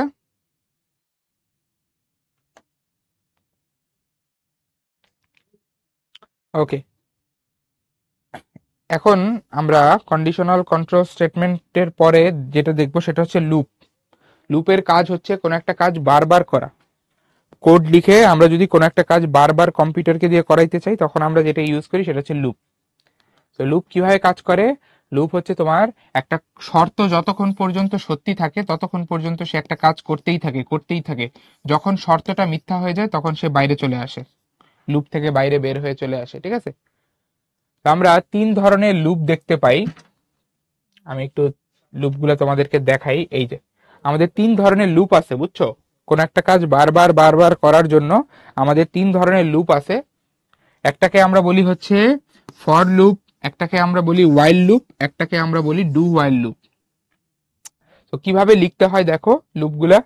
এই যে ফর লুপের জন্য আমরা একদম শুরুতে দিয়ে দেই যে আমার চলকের মধ্যে শুরুতে কি কি থাকবে, তারপরে সেমিকোলন দিয়ে আমরা দিয়ে দেই আমাদের কন্ডিশনটা কি। এই কন্ডিশন যতক্ষণ পর্যন্ত ট্রু থাকবে ততক্ষণ পর্যন্ত আমাদের একই কাজ বারবার হইতে থাকবে। যে এই সেকেন্ড ব্র্যাকেটের ফর লুপের পরে আমরা সেকেন্ড ব্র্যাকেটে এখানে যা যা লিখছি ওইগুলোই বারবার হবে। আর এইখানে আমরা কন্ডিশনের পাশে সেমিকোলন দিয়ে এইখানে হচ্ছে দিয়ে দেই যে আমাদের প্রত্যেকবার লুপ শেষে কি কি চেঞ্জ করা লাগবে, ওই জিনিসগুলো এখানে আমরা লিখে দিই, যা যা চেঞ্জ করা লাগবে। আচ্ছা, এটা গেল আমাদের ফর লুপ। ওয়াইল লুপ কিরকম? ওয়াইল লুপ হচ্ছে যে এখানে ওয়াইল লুপের সাথে জাস্ট একটা কন্ডিশন দেওয়া হয়, এই কন্ডিশনটা চেক করে যদি আমরা ট্রু পাই তাহলে ভেতরে ঢুকে যাব। এই যে ফর লুপের মতো না, ফর লুপ কিন্তু অনেক কিছু করে। কন্ডিশন ট্রু হলে তারপরে মানে কন্ডিশন ট্রু হলে ভেতরে ঢুকে কাজ শেষ করে সে কোথায় আসে জানো? এই যে এখানে আসে, আগে বাড়ায়, বাড়ানোর পরে তারপরে বাড়ানো কমানোর পরে তারপরে আবার কন্ডিশন চেক করে, কন্ডিশন ট্রু হলে আবার ভেতরে ঢুকে। এইটা কিন্তু ওয়াইল লুপে সেটা নাই। ওয়াইল লুপে জাস্ট কন্ডিশন চেক করে ট্রু হলে ভেতরে ঢুকে যাব। ঠিক আছে, এইভাবে কাজ শেষ করে আবার কন্ডিশন চেক করব, আবার কন্ডিশন চেক করব। ঠিক আছে, তো এই জিনিসটাই বারবার হইতে থাকে। ডু ওয়াইল লুপ একটু ভিন্ন। এইখানে প্রথমে কন্ডিশন চেক করা হয় না, এখানে প্রথমে কাজ করা হয়, কাজ করার শেষে হচ্ছে কন্ডিশন চেক করা হয়, কাজ শেষে বের হওয়ার সময় কন্ডিশন চেক করা হয়। এই কারণে এই নাম দেওয়া হয়েছে। একটাকে বলা হয়েছে এন্ট্রি কন্ট্রোল, কারণ শুরুতে ঢোকার শুরুতেই কন্ডিশন চেক করতেছি। আরেকটাকে বলা হয়েছে এক্সিট কন্ট্রোল, কারণ এই যে বের হওয়ার সময় ডু হোয়াইল লুপে আমরা লুপ থেকে বের হওয়ার সময় কন্ডিশন চেক করি, কন্ডিশন ট্রু থাকলে আমরা আবার লুপের ভেতরে ঢুকি। ঠিক আছে, ওকে। সো এইখানে একটা এক্সাম্পল দেওয়া আছে ওয়াইল লুপের। দেখো আমাদের আই এর ভ্যালু শুরুতে আছে 0, এরপরে আমাদের কন্ডিশনটা দেওয়া হয়েছে যে যতক্ষণ আই এর ভ্যালু 5-এর চেয়ে ছোট আমরা লুপের ভেতরে ঢুকবো, ভেতরে ঢুকে আই এর ভ্যালুটা প্রিন্ট করব এবং আই এর ভ্যালু 1 বাড়াবো। তাহলে বলো তো আউটপুট কি কি পাবো? সবাই একটু লেখো এখানে আউটপুট কি কি পাবো। একদম শুরুতে আই এর ভ্যালু 0 নিয়ে লুপের ভেতরে ঢুকবো, ঢুকে আমি 0 প্রিন্ট করে দিব। এরপরে 0 থেকে আই এর ভ্যালু 1 বেড়ে 1 হবে, এই আই এর ভ্যালু 1 নিয়ে আবার কন্ডিশন চেক করব, কন্ডিশন ট্রু, আবার ভেতরে ঢুকবো। মাহমুদ বলছো 0 1 2 3 4 5, না ভাইয়া 5 তো হবে না। এই দেখো 0 নিয়ে ঢুকবো, প্রিন্ট করব, এরপরে 1 হবে, 1 নিয়ে ঢুকবো, প্রিন্ট করব, এরপরে 2 হবে, 2 নিয়ে ঢুকবো, প্রিন্ট করব, 3 হবে, 3 নিয়ে ঢুকবো, প্রিন্ট করব। এরপরে আই এর ভ্যালু 4 হবে, আই এর ভ্যালু 4 এর জন্য কিন্তু আমাদের কন্ডিশন ট্রু। তাহলে কন্ডিশন ট্রু হওয়ার কারণে ভেতরে ঢুকলাম, আই এর ভ্যালু 4 প্রিন্ট করলাম। এরপরে আই এর ভ্যালু 4 থেকে 1 বাড়ায় 5 করলাম। এই যে আই এর ভ্যালু 5 নিয়ে যখন আমি আসব তখন কি আর আমার কন্ডিশন ট্রু থাকবে? দেখো আই এর ভ্যালু 5 এর জন্য কিন্তু কন্ডিশন ট্রু থাকবে না, কারণ আমি শর্ত দিছি আই এর ভ্যালু 5-এর চেয়ে ছোট হইতে হবে, কিন্তু আমার আই এর ভ্যালু 5-এর সমান। তাহলে 5 কিন্তু প্রিন্ট হবে না, 5 প্রিন্ট হবে না। এটা ভাইবো না কেউ যে 5ও প্রিন্ট হবে। 4-এ গিয়ে শেষ, হ্যাঁ 4-এ গিয়ে শেষ। হ্যাপি বলছো 6 7 8 9, 6 7 8 9 কিভাবে আসে? শুরুই করছে 0 থেকে। ঠিক আছে, ওকে। তো এইখানে এই 3টা জিনিসের আউটপুট একদম সেম। এই যে এই 3টা কোড দেখো একই কোড, জাস্ট 3টা ভিন্ন ভিন্ন লুপ ব্যবহার করা হয়েছে। এইখানে আমরা ব্যবহার করছি ফর লুপ, এইখানে ওয়াইল লুপ, এইখানে ডু ওয়াইল লুপ ব্যবহার করছি, বাট 3টাই তোমাকে একই আউটপুট দিবে। একটু তাকায় দেখো তাহলে বুঝবা এই 3টার আউটপুট সেম। সেটা হচ্ছে আই এর ভ্যালু 0 নিয়ে শুরু করব, লুপের ভেতরে ঢুকবো, কেননা শর্ত হচ্ছে আই যতক্ষণ পর্যন্ত 5-এর ছোট থাকবে ততক্ষণ পর্যন্ত ঢুকবো, ঢুকে আই এর ভ্যালু প্রিন্ট করব, তারপরে প্রিন্ট করা শেষ হয়ে গেলে আবার আই এর ভ্যালু বাড়াবো, বাড়ায় আবার কন্ডিশন চেক করব, কন্ডিশন ট্রু হলে ভেতরে ঢুকবো। তাহলে এইভাবে দেখবা যে এই যে 0 1 2 3 4 এই সংখ্যাগুলো কিন্তু এই লুপগুলো থেকে প্রিন্ট হয়ে যাবে। ঠিক আছে, তিনটেই একই জিনিস। ওকে, তোমরা এটা একটু দেখো তো ভাইয়া। আমি তোমাদেরকে পোল দেবো, বাট তোমরা একটু আগে নিজেরা করো, এখানে জিনিসটা চেক করো, বোঝার চেষ্টা করো, সলিউশন বের করার চেষ্টা করো। ঠিক আছে,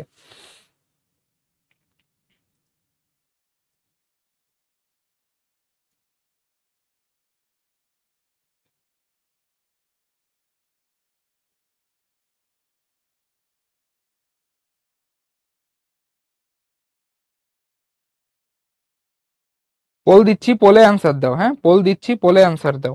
ওকে, তোমরা এখন অ্যান্সার দাও।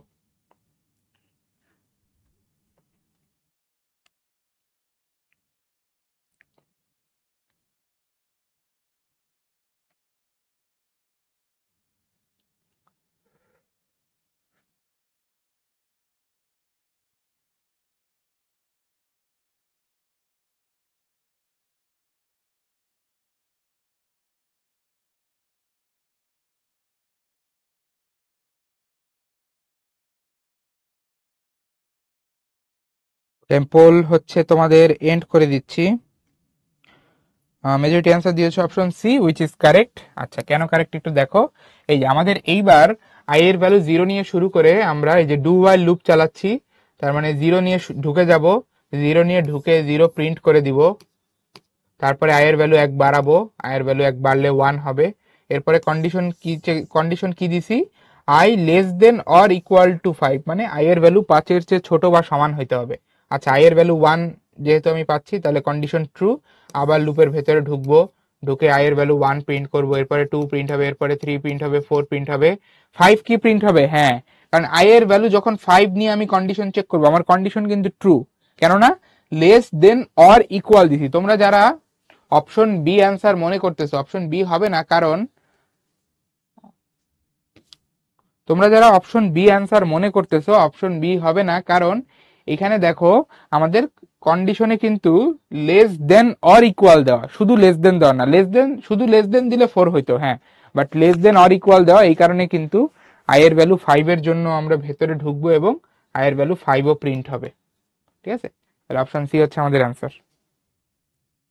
ওকে, হ্যাঁ, লিডার বোর্ডটা শেয়ার করি। মাহমুদ সর্বপ্রথম কারেক্ট অ্যান্সার দিয়েছে, এরপর রিঙ্কি, মেঘলা, ফাতেমা, করিম, আজিমা, রিপ্তি, রাফি, রূপা এবং আরো অনেকে। তোমাদের সবাইকে কনগ্রেচুলেশন। ওকে, এখন আছে আমাদের কন্টিনিউ আর ব্রেক স্টেটমেন্ট। হ্যাঁ, লুপের জন্য খুবই ইম্পর্টেন্ট দুইটা কনসেপ্ট হচ্ছে কন্টিনিউ আর ব্রেক। সো কন্টিনিউ স্টেটমেন্ট যদি তুমি লুপের ভেতরে দাও, তাহলে যেটা হয় যে কন্টিনিউ রান হইলে লুপ আর নিচে যায় না, মানে যেইখানে তুমি লুপের ভেতরে কন্টিনিউ দিবা, লুপ আর নিচে যাইতে দিবে না, সে লুপকে ওই পর্যন্তই সীমাবদ্ধ করে ফেলবে। অর্থাৎ তোমার লুপ ধরো যে এখান থেকে নেমে নেমে নেমে নেমে নেমে নেমে যে কন্টিনিউ পাইছে, তাহলে সে আর লুপকে নিচে যাইতে দিবে না। সে কি করবে, সেই যে এখানে পাঠিয়ে দিবে, মানে পরের ধাপের জন্য পাঠিয়ে দিবে, লুপকে এই পর্যন্তই শেষ করে ফেলবে। বুঝতে পারছো? তাহলে এই যে কন্টিনিউ যখনই রান হবে, লুপ ওই পর্যন্তই সীমাবদ্ধ, লুপকে আর নিচে যাইতে দিবে না, আর নিচে ঢুকতে দিবে না। আচ্ছা, তাহলে এই কোডে আউটপুট কি কি হবে আমরা একটু বোঝার চেষ্টা করি। দেখো, আমাদের এখানে কন্টিনিউ দেওয়া আছে প্রথমটায়। কন্টিনিউ কখন রান হবে, যখন এই লুপের ভেতরে আই এর ভ্যালু এখানে 3 হবে, তখন কন্টিনিউ রান হবে। আর কন্টিনিউ রান হলে কি হয়, লুপকে আর নিচে যেতে দেয় না। নিচে কে আছে, এই যে প্রিন্টএফ। আচ্ছা, তাহলে খেয়াল করো, আই এর ভ্যালু একদম শুরুতে 0, তাহলে আই এর ভ্যালু শুরুতে 0, 0-র জন্য নিচে যাব কন্ডিশন ফলস, এই কারণে কন্টিনিউ রান হবে না 0-র জন্য, এবং এই যে প্রিন্টএফ স্টেটমেন্টটা রান করতে পারবে, এই কারণে আই এর ভ্যালু 0 প্রিন্ট হবে। ঠিক আছে, আই এর ভ্যালু 0 প্রিন্ট হবে।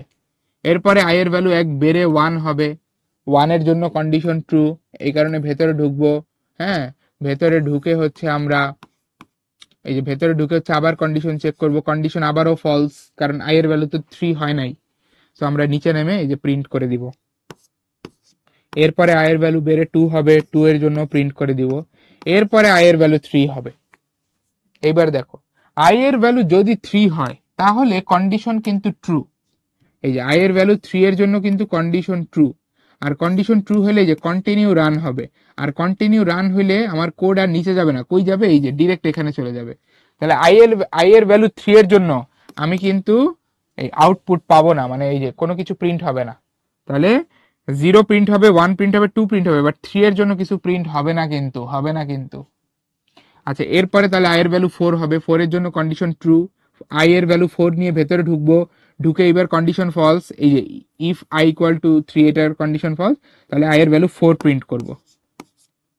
এরপরে আই এর ভ্যালু 5 হলে তো এই লুপের কন্ডিশনই ফলস হয়ে যাবে, এই কারণে বাইরে চলে আসবো, তাহলে 5ও প্রিন্ট হবে না। সো আমাদের আউটপুট কি কি হবে, এই যে 0 1 2 3 আউটপুট কি কি হবে দেখো। আউটপুট হবে হচ্ছে তোমার 0 1 2 4। এই যে 3 কিন্তু প্রিন্ট হবে না, কারণ এই যে কন্টিনিউ রান হয়েছে। আমার কথা বুঝতে পারছো? কন্টিনিউ রান করার কারণে 3 প্রিন্ট হবে না। আচ্ছা, এরপরে আসো ব্রেক স্টেটমেন্ট। তুমি যদি লুপের ভেতরে কোথাও কখনো ব্রেক দাও, ব্রেক দেওয়ার মানে হচ্ছে লুপ থেকে বের হয়ে যাওয়া। লুপের ভেতরে কখনো যদি ব্রেক স্টেটমেন্ট তুমি দাও, তাহলে লুপ ভেঙে যাবে, লুপ ভেঙে তুমি বাইরে বের হয়ে আসবা, লুপ ভেঙে বাইরে বের হয়ে আসবা। তাহলে খেয়াল করো, এখানে আমরা যে কোডটা লিখছি, এখানে আই এর ভ্যালু 0 নিয়ে শুরু করতেছি, আর লুপের ভেতরে আই এর ভ্যালু 3 হইলে আমরা কি করব, ব্রেক রান করব। তাহলে খেয়াল করো আউটপুট কি কি আসবে। আই এর ভ্যালু শুরুতে 0, আমরা 0 নিয়ে ভেতরে ঢুকবো, কন্ডিশন ফলস, এই কারণে নিচে গিয়ে আই এর ভ্যালু প্রিন্ট করে দিব। এরপরে হচ্ছে আমাদের আই এর ভ্যালু 1 বাড়বে, বেড়ে 1 হবে, 1 এর জন্য কন্ডিশন ট্রু, এই কারণে ভেতরে ঢুকবো, এই ইফ এর কন্ডিশন ফলস, এই কারণে নিচে গিয়ে 1 এর ভ্যালু প্রিন্ট করে দিব। এরপরে 1 থেকে বেড়ে 2 হবে, 2ও প্রিন্ট হবে। এইবার যখন আই এর ভ্যালু 3, আই এর ভ্যালু 3 হইলে কিন্তু এই কন্ডিশন ট্রু, আর এই কন্ডিশন ট্রু হলে তোমার ব্রেক রান করবে, আর ব্রেক রান করলে লুপ আর কাজ করবে না, লুপ ভেঙে যাবে, লুপ ভেঙে আমরা বাইরে বের হয়ে যাব। তাহলে 3 কিন্তু আর প্রিন্ট হবে না, আর আমাদের আউটপুট দাঁড়াবে হচ্ছে 0 1 2। বুঝতে পারছো? দেখো তো বোঝা যাচ্ছে কিনা।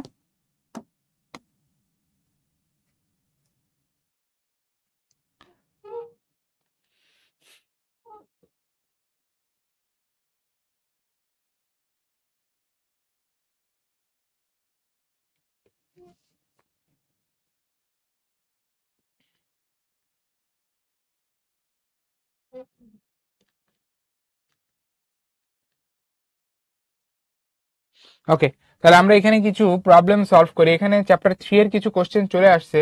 আচ্ছা, সমস্যা নাই, আমরা এগুলো সলভ করে ফেলি, ঠিক আছে।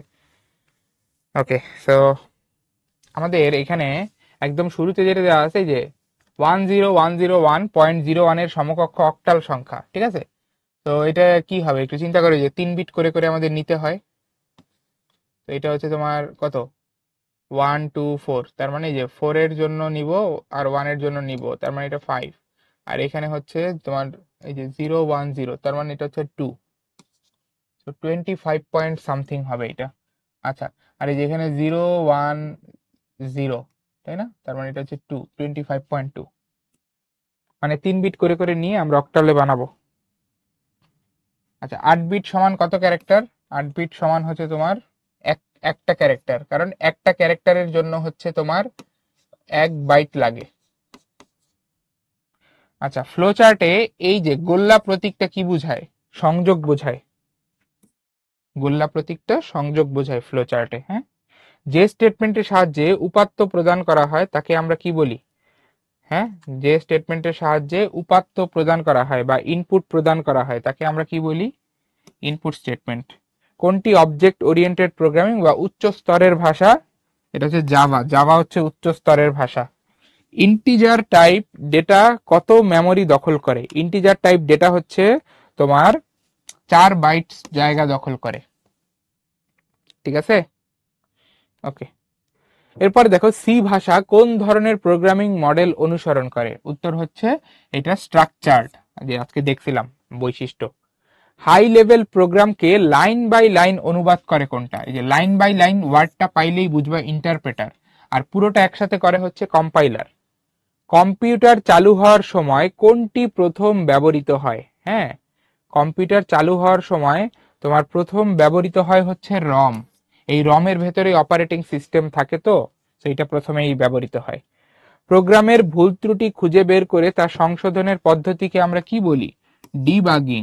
ডিবাগিং মানে হচ্ছে বাগ দূর করা।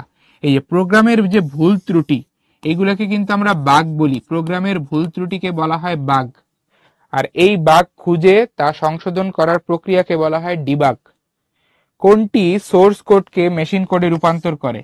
আচ্ছা, সোর্স কোড মানে বুঝবা, সোর্স কোড মানে তুমি বুঝবা যে এটা হচ্ছে তোমার উচ্চ স্তরের ভাষায় লেখা কোনো কোড। হ্যাঁ, মানে মানুষের বোধগম্য ভাষায় লেখা কোডকে আমরা সোর্স কোড বলি, আর মেশিন কোড হচ্ছে কম্পিউটারের বোধগম্য ভাষায় লেখা কোড। সো সোর্স কোডকে মেশিন কোডে একবারে রূপান্তর করে কোনটা? উত্তর হচ্ছে কম্পাইলার। তোমাকে যদি এখানে বলতো যে কোনটি সোর্স কোডকে লাইন বাই লাইন মেশিন কোডে রূপান্তর করে, তাহলে উত্তর হইতো ইন্টারপ্রেটার। ঠিক আছে। আর তোমাকে যদি বলতো কোনটি অ্যাসেম্বলি কোডকে তোমার হচ্ছে আচ্ছা, এখানে অবশ্য ওইভাবে যেহেতু সবগুলা অ্যান্সার দেওয়া আছে, তাহলে আমরা সবটাই দিই। হ্যাঁ, সব কয়টাই দিই, মানে এখানে অ্যাকচুয়ালি কারেক্ট সব কয়টাই। হ্যাঁ, আমি ওই সব কয়টা অপশন খেয়াল করি নাই, তো এখানে অ্যাকচুয়াল কারেক্ট অ্যান্সার আসলে সব কয়টাই, যেহেতু আমাদের ওই যে লাইন বাই লাইন এগুলো কিছু বলা নাই। হ্যাঁ, ডি ডি এক্স্যাক্টলি, কারণ এখানে তো আসলে বলা নাই যে লাইন বাই লাইন নাকি পুরোটা। তো সবগুলাই কারেক্ট। সোর্স কোড মানে হচ্ছে উচ্চ স্তরের ভাষা, আর মেশিন কোড মানে হচ্ছে কম্পিউটারের ভাষা। এই যে 01।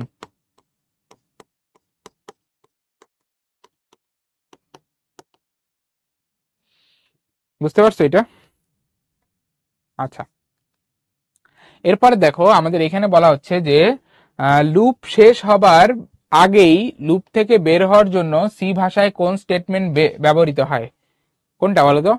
লুপ শেষ হওয়ার আগেই যদি আমরা লুপ থেকে ভেঙে বের হয়ে যাইতে চাই, আমরা ব্রেক স্টেটমেন্ট রান করব। ব্রেক। হ্যাঁ, ঠিক আছে।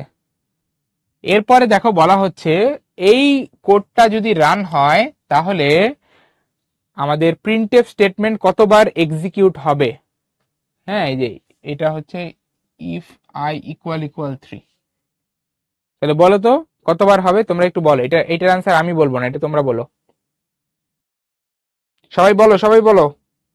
এই যে 2 নাম্বারটার অ্যান্সার কি হবে?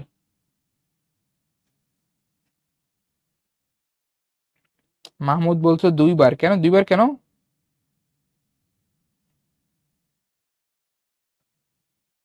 আয় হায়। এই দেখো, যদি আই এর ভ্যালু 3 হয় তাহলে আমি এটা রান করবো, এই যে প্রিন্টএফ স্টেটমেন্ট রান করব যদি আই এর ভ্যালু 3 হয়। আই এর ভ্যালু কয়বার 3 হবে?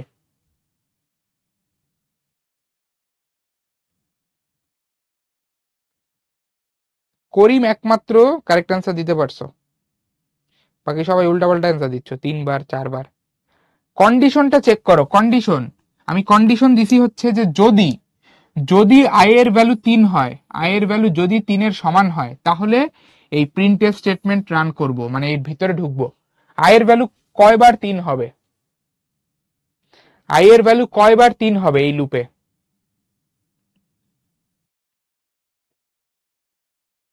হ্যাঁ, উত্তর হচ্ছে একবার 3 হবে। সহজ না? 2 থেকে 5 পর্যন্ত যাইতেছে এবং 1 করে করে বাড়তেছে, আই এর ভ্যালু একবারই 3 হবে। বুঝো নাই? ওকে। এরপরে আসো যে সি ভাষায় এই কোডটা যদি আমরা লিখি, এটার মান কত? এটা সবাই বের করো তো। এই জিনিসটা একটু বের করে আমাকে জানাও তো কত আসে তোমাদের।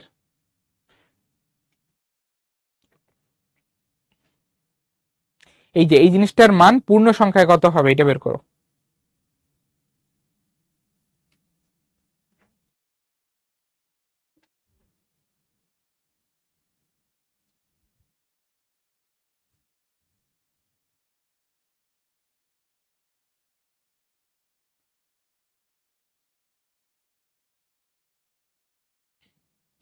উনিশ আসছে, কারো কারো কত আসছে, 12 আসছে। ঠিক আছে, আমি বের করি। দেখো, আমাদের হাফ হাফ আছে, হাফ মানে হচ্ছে ভাইয়া 0.5, তাহলে এই যে হাফ মানে 0.5 এটা লিখলাম। তার সাথে যোগ করব পাওয়ার 8,0। আজকে দেখাইছিলাম পাওয়ার একটা ফাংশন, এটার কাজ কি? এই যে তুমি প্রথমে যেই সংখ্যাটা দিবা তার উপরে দ্বিতীয় সংখ্যাটা পাওয়ার হিসেবে বসায় ভ্যালু বের করা। তাহলে এই যে পাওয়ার 8,0, এটা মানে আসলে 1। কারণ 8⁻0 তো 1, 8⁻0 1 না। আচ্ছা, এরপরে 5 mod 2 মানে হচ্ছে 5কে 2 দিয়ে ভাগ করে ভাগশেষ নিতে হবে। 5কে 2 দিয়ে ভাগ করে ভাগশেষ নিলে কত? 1। তার সাথে হচ্ছে যোগ করব আমরা, তার সাথে আমরা যোগ করব 10, তার সাথে যোগ করব 10। ঠিক আছে না? এই পর্যন্ত সবাই বুঝতে পারছো? এই যে আমি যে প্রত্যেকটা ভেঙে ভেঙে লিখলাম, বুঝতে পারছো এটা? তাহলে এই যে সব মিলে আসতেছে হচ্ছে তোমার 12.5। দেখো তো সবার আসছে কিনা এটা। ওকে, এইবার দেখো আমাদের কোশ্চেনে বলছে কি পূর্ণ সংখ্যায় কত, মানে পূর্ণ সংখ্যার পার্টটা কত এখানে। এই যে তোমরা জানো যে একটা দশমিক সংখ্যার দুইটা অংশ থাকে, এটাকে আমরা বলি পূর্ণ অংশ, এটাকে বলি ভগ্নাংশ। তাহলে আমাদের কাছে চাইছে পূর্ণ সংখ্যায় কত হবে, মানে পূর্ণাংশ কত হবে। তো পূর্ণাংশ হচ্ছে 12, এই কারণে অ্যান্সার হচ্ছে অপশন এ। না না না না না, 12-র বেশি। ম্যাথে যেভাবে রাউন্ড করতে হয়, রাউন্ডের বিষয় না, এটা রাউন্ডের বিষয় না। এই সি প্রোগ্রামিং এ যখন আমরা কোড লিখি, কম্পিউটার রাউন্ড করে না। কম্পিউটার হচ্ছে ও পূর্ণ সংখ্যাটা আলাদা হিসাবে ধরে, ভগ্নাংশটাকে আলাদা হিসাবে ধরে। তো তুমি যদি পূর্ণ সংখ্যা চাও, ও শুধুমাত্র পূর্ণ সংখ্যাটা দিবে। ও যে 12.5কে 13 বানায় দিবে, এটা না। ঠিক আছে? এরপরে বলতেছে প্রোগ্রাম তৈরিতে তুমি একটা প্রোগ্রাম ডিজাইন করার পরে তারপরে কি করবা। প্রোগ্রাম ডিজাইন করা বলতে আসলে ওই যে অ্যালগোরিদম, ফ্লোচার্ট এগুলা বানানো বোঝায়। তো প্রোগ্রাম ডিজাইন করা হয়ে গেলে আমরা কোডিং করা শুরু করি। সি ভাষায় কোনটি ভুল ডেটা টাইপের উদাহরণ? কোনটা ভুল ডেটা টাইপ বলো তো? ইন্টিজার, ফ্লোট, ক্যারেক্টার, সবগুলোই ঠিক আছে, সবগুলোই ব্যবহার করা হয়, কোনোটি নয়। আচ্ছা, এরপরে বলতেছে সি প্রোগ্রামিং এ কোনটি ভুল ডেটা টাইপ, বলো তো কোনটা ভুল ডেটা টাইপ?